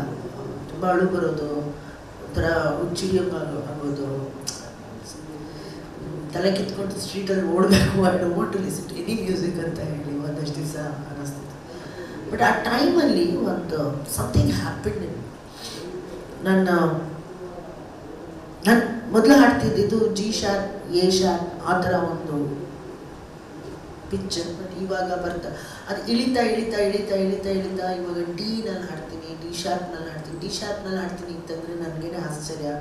ಬಟ್ ನನ್ನ ತಲೆನಲ್ಲಿ ಇನ್ನು ವಾಪಸ್ ಹೋಗೋದು ಆ ಜಿ ಶಾರ್ಪ್. ಇಂಥ ಹಾಡು ಹಾಡಬೇಕು ಅಂತಂದರೆ ಫಸ್ಟು ತಲೆನಲ್ಲಿ ಓಡುತ್ತದು, ಇಡೀ ಸಂಗೀತ ಓಡುತ್ತೆ. ರಾತ್ರಿ ಕನಸುಗಳಲ್ಲಿ ನಾನು ಯಾರ್ಯಾರೆಲ್ಲ ಹಾಡಿರೋದು ಕೇಳಿದ್ದೀನಿ. ಪಲ್ಲವಿ ಒಂದು ಅಕ್ಕಮಹಾದೇವಿದು ವಚನ ಯಾವುದೋ ತುಂಬ ಚೆನ್ನಾಗಿ ಮಾಡಿದ್ರಿ ನೀವು, ಇದರಲ್ಲಿ ಯೂಟ್ಯೂಬಲ್ಲಿ ಕೇಳಿದ್ದೆ ನೀವು. ಅದು ಕೇಳಿದ್ದು 3 ದಿವಸ it was running in my head. ಅದು ಆ ರೀತಿಯಲ್ಲಿ ಆ್ಯಂಡ್ ಒಂದ್ಸತಿ ರಾಮ್ ತುಂಬ ಇಂಟ್ರೆಸ್ಟಿಂಗ್ ಆಗಿ ಒಂದು ಮಾತು ಹೇಳಿದ್ರು. ಈಗ ದರ್ಬಾರಿ ರಾಗ ಹಾಡುವಾಗ ಯಾಕೆ ನಾವು ಯಾವಾಗಲೂ ಒಂದೇ ಥರ ಹಾಡಬೇಕು ಇನ್ ಸೆನ್ಸ್ ಆ ರಾಗ shows up a lot of things. But ನಾವು ಈ ಜನ ತಲೆ ಅಲ್ಲಾಡ್ಸಕ್ಕೆ ಕಾಯ್ತಿರ್ತಾರಲ್ಲ, ಅದು ಎಕ್ಸಾಕ್ಟ್ಲಿ ಚೆನ್ನಾಗಿ ಗೊತ್ತಾಗ್ಬಿಟ್ಟಿರುತ್ತೆ. ಸೊ ಅಂಥ ಟೈಮಲ್ಲಿ ನಾವು ತಲೆ ಅಲ್ಲಾಡಿಸ್ತಾರೆ ಅನ್ನೋದಕ್ಕೋಸ್ಕರ ಅದನ್ನು ಹಾಡಿರ್ತೀವಿ. ಅದನ್ನು ಹಾಡೋ ಅವಶ್ಯಕತೆ ಇದೆ, but at the same time ಅದನ್ನು ಹಾಡದೇನೂ ನಾವು ಒಂದು ಇಮೋಷನ್ ಕ್ರಿಯೇಟ್ ಮಾಡ್ಬೋದು ಅಂತ ಅನ್ಸುತ್ತೆ. ಲೈಕ್ ಫಾರ್ ಎಕ್ಸಾಂಪಲ್ ವಾಟ್ ಮಾಡ್ಬೋದು ಅದು ಜಸ್ಟ್ ಈಗ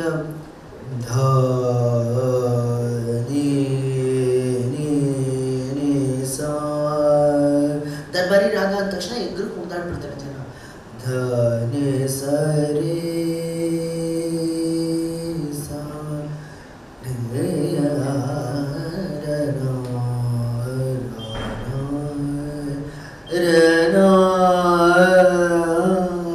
this is usual Darbari raga. I can also sing it like this.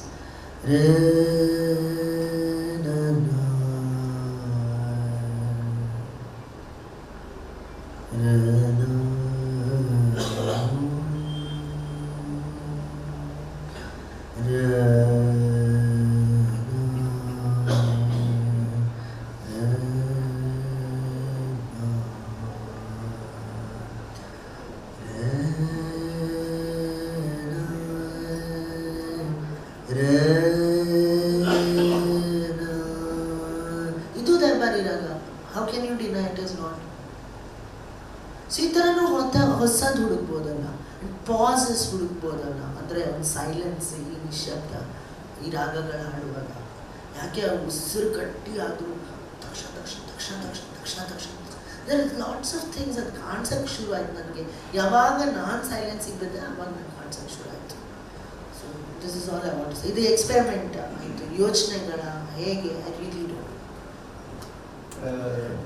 ಒಂದು ಸೆಕೆಂಡ್ ಮಾತಾಡ್ಬೋದಾ?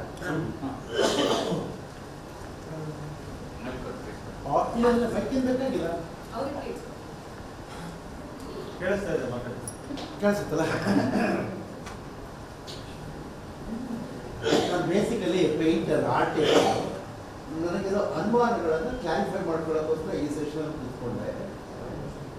ನಿಮಗೆ ಆಡಿಯನ್ಸ್ ಅಲ್ಲಿ ಸಂಗೀತ ಗೊತ್ತಿರೋರು ಎಷ್ಟು ಜನ ಗೊತ್ತಿರ್ತಾರೆ, ಗೊತ್ತಿರೋರು ಎಷ್ಟು ಜನ ಗೊತ್ತಿರೋರಿಗೆ ಇದು ಇಂಥೋದೇ ರಾಗ ಅಂತ ಹೇಳಿ ಐಡೆಂಟಿಫೈ ಮಾಡ್ತಾರೆ, ಎಂಜಾಯ್ ಮಾಡ್ತಿರ್ತಾರೆ. ಒಂದಷ್ಟು ಜನ ವಿತ್ ಗ್ರಾಮರ್ ಗೊತ್ತಿಲ್ಲದೆ ಇದು ಇಂಥೋದೇ ರಾಗ ಅಲ್ಲ ಅಂತ ಕೊಡ್ತಿರೋಂಥ ನನ್ನಂಥ ಒಂದು ಆಡಿಯನ್ಸು ನಾವು ಎಂಜಾಯ್ ಮಾಡೋದು ಯಾವ ಭಾಗವನ್ನ ಅಂತ ಹೇಳಿದ್ರೆ, ನೀವು ಕೊಡುವಂಥ ಮಾಧುರ್ಯವಾದಂತಹ ಸಂಗೀತ, ಆ ಧ್ವನಿಯನ್ನು, ಆ ಇನ್ಸ್ಟ್ರೂಮೆಂಟಲ್ ವರ್ಕನ್ನು ಮಾತ್ರ ನಾವು ಎಂಜಾಯ್ ಮಾಡ್ತೀವಿ. ಅದು ಹೊಸ ಹೊಸ ಕ್ರಿಯೇಷನ್ಸ್ ಬರ್ತಾ ಇದೆಯಾ ಅಂತೇಳಿ ನಾವು ಕಾಯ್ತಾ ಇರ್ತೀವಿ. ಕೆಲವೊಂದು ರಾಗಗಳನ್ನು ಕೇಳಿ ಕೇಳಿ ಅಳಸಾಗಿರುತ್ತೆ. ಹೊಸ ರಾಗ ಧ್ವನಿಗಳು ಬರೋದಿತ್ತು ಅಂದರೆ ಅಂತ ಜಾಗದಲ್ಲಿ ಕೂತ್ಕೊಳ್ತೀವಿ, ಇಲ್ಲ ಅಂದರೆ ಕೇಳಿರೋದು ಅಂದ್ಕೊಂಡು ಹೋಗ್ತಾ ಇರ್ತೀವಿ. ಈ 3 ಥರದ ಆಡಿಯನ್ಸ್ಗಳು ಇರ್ತಾರೆ. ಈಗ ನಮ್ಮಂಥವ್ರಿಗೆ ಹೊಸ ಪ್ರಯೋಗಗಳು ನಡೆಯುತ್ತಲ್ಲ, ರಾಗದ ನಮ್ಗೆ ಇರಬೇಕಾಗಿಲ್ಲ, ನನ್ನನ್ನು ನೀನು ಎಷ್ಟು ಇನ್ವಾಲ್ವ್ ಮಾಡ್ಕೊಳ್ತೀಯ ಅನ್ನೋದ್ರ ಬಗ್ಗೆ, ಆ ಥರದ ಆಡಿಯನ್ಸ್ನ ಎಕ್ಸ್ಪೀರಿಯನ್ಸ್ಗಳ ಬಗ್ಗೆ ನೀವು ಯಾರಾದರೂ ಒಂದೆರಡು ಮಾತಾಡಿದ್ರೆ. ಹೌದು, ನೋಡಿ, ನಾಟಕ ಇರೋದು ಆಡಿಯನ್ಸ್ಗೆ, ಡಾನ್ಸ್ ಇರೋದು ಆಡಿಯನ್ಸ್ಗೆ, ಎಲ್ಲವೂ ಆಡಿಯನ್ಸ್ಗೋಸ್ಕರನೇ ಇರ್ತದೆ. ಒಬ್ಬರು ಓದುಗನಿಗೆ ಇರ್ತದೆ, ಒಬ್ಬ ನೋಡುಗನಿಗೆ ಇರ್ತದೆ, ಒಬ್ಬ ಕೇಳೋಗನಿಗೆ ಇರ್ತದೆ, ಒಬ್ಬ ನೋಡಿ. ಸೊ ನಿಮ್ಮನ್ನ ಇಲ್ಲಿ 2 ಆಡಿಯನ್ಸ್ಗಳನ್ನು ನಮಗೆ ಸಿಗ್ತಾರೆ.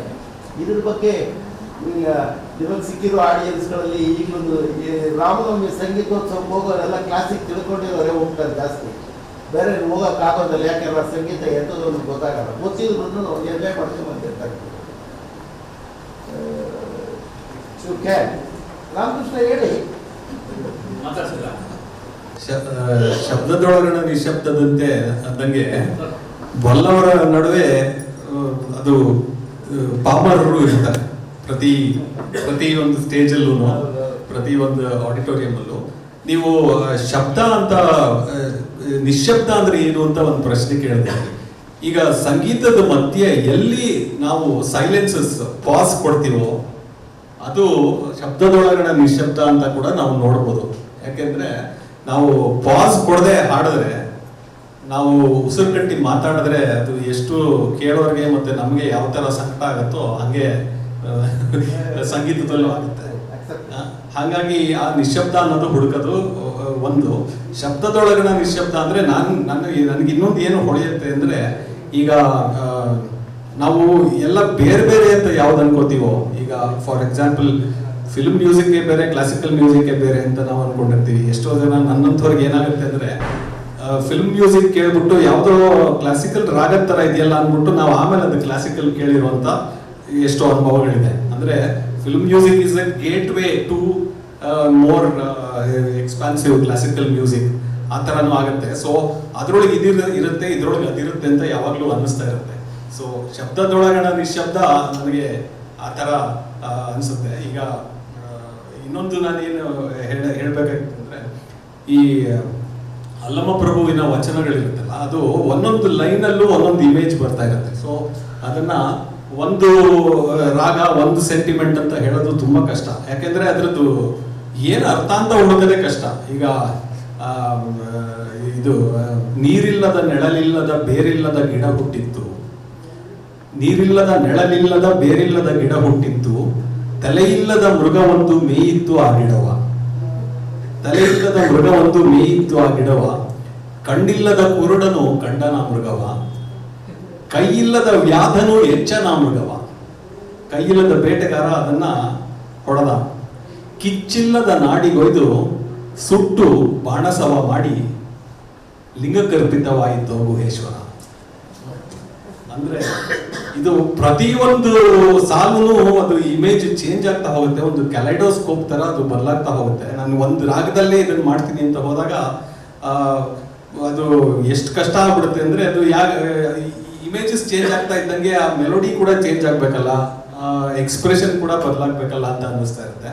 ಹಾಗಾಗಿ ಆ ಶಬ್ದದೊಳಗಣ ನಿಶಬ್ದ ಅಂತ ನಾವು ಯೋಚನೆ ಮಾಡ್ತಾ ಹೋದಾಗ ಎಲ್ಲಿ ನಿಶಬ್ದ ಇರಬೇಕು, ಎಲ್ಲಿ ಹಾಡಿರ್ಬೇಕು ಅನ್ನೋದು ಒಂದು ಬಹಳ ಕಾಡುವಂತ ಒಂದು ಸವಾಲು ಅಂತ ನನಗನ್ಸುತ್ತೆ. ಒನ್ ಮೋರ್ ನನಗೆ ಇವಾಗ ಅನಿಸ್ತು, ಇವಾಗ ಮಾತಾಡ್ತಾ ಇರ್ಬೇಕಾದ್ರೆ ಶಬ್ದದೊಳಗಣ ನಿಶಬ್ದದ ಇದ್ರ ಬಗ್ಗೆ ಇನ್ನೊಂದು ಥಾಟ್ ನನಗಿರೋದು. ನಾವು we are talking about discovering something new, ಹೊಸ ತಲೆಮಾರು ಅಥವಾ ಹೊಸ ಸಮಕಾಲೀನ ಅಥವಾ ಹೊಸ ಯೋಚನೆಗಳು. ನಮಗೆ ಗೊತ್ತಿರುವ ಶಬ್ದಗಳ ಒಳಗಡೆ ಗೊತ್ತಿಲ್ಲದೇ ಇರುವ ಅರ್ಥಗಳನ್ನು ಹುಡುಕೋದು ಕೂಡ, ಅದರೊಳಗಡೆ ಇರುವ ನಿಶಬ್ದವನ್ನು ನಾವು ಡಿಗ್ ಮಾಡ್ತಾ ಇದ್ವಿ. ಅದನ್ನ ಹೇಳದೇ ಇರೋದನ್ನ ನಾವು ಹೇಳಕ್ ಸಾಧ್ಯವಾ? ಶಬ್ದದೊಳಗೆ ನಮಗೆ ಗೊತ್ತಿರೋದನ್ನೇ ನಾವು, ಏಕೆಂದ್ರೆ ನಾವು ಕಲಾವಿದರಾಗಿ ನಮಗೆ ಗೊತ್ತಿರೋ ಕಥೆಗಳನ್ನೇ ನಾವು ಹೇಳ್ತಾ ಇರೋದು. We are telling the same stories that our grandfather has told, but what is it that I am putting into that story. ಇವಾಗ ಫಾರ್ ಎಕ್ಸಾಂಪಲ್ ನಾವು ಮೊಟ್ಜಾರ್ಟ್ ಸಂಗೀತವನ್ನು ಕೇಳ್ತೀವಿ.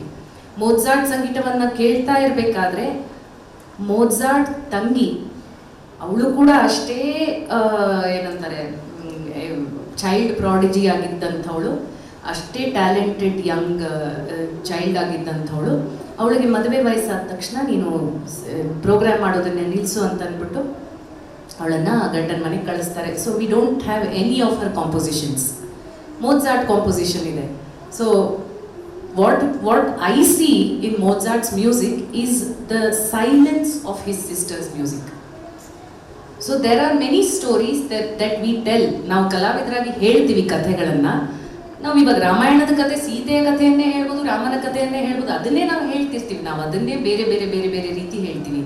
ಆದರೆ ಇವತ್ತಿನ ಕಾಲದಲ್ಲಿ ನಾನು ನನ್ನ ತಾತ ಹೇಳದೇ ಇರುವಂಥ ಆಸ್ಪೆಕ್ಟ್ ಏನನ್ನ, ಅದೇ ಶಬ್ದಗಳ ಒಳಗಡೆ ಏನನ್ನು ಹುಡುಕೊಂಡು ನಾನು ಹೇಳ್ತೀನಿ ಅನ್ನೋದು ಬಹುಶಃ ಅನದರ್ ಅಂಡರ್ಸ್ಟ್ಯಾಂಡಿಂಗ್ ಆಫ್ ಶಬ್ದದೊಳಗಡೆ ನಿಶಬ್ದ.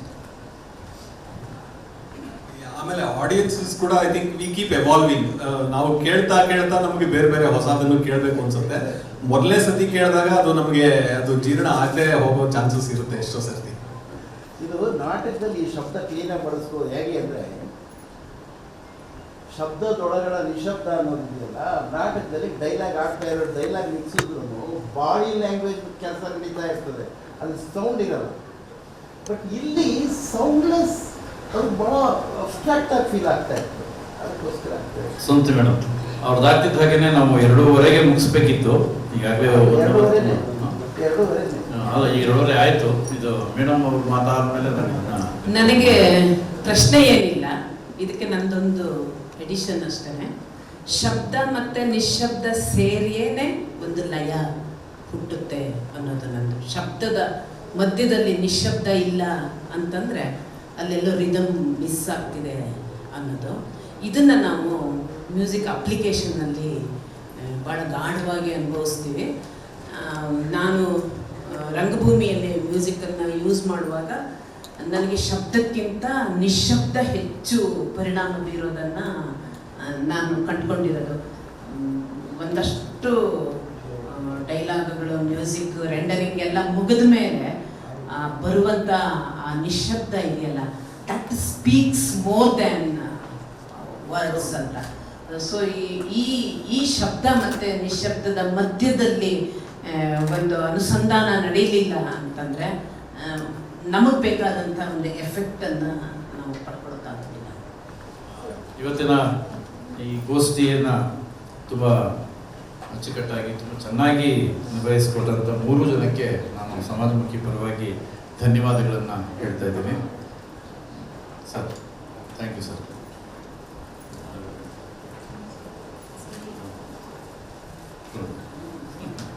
ಓಕೆ, ನಿಮಗೆಲ್ಲ ಧನ್ಯವಾದಗಳು.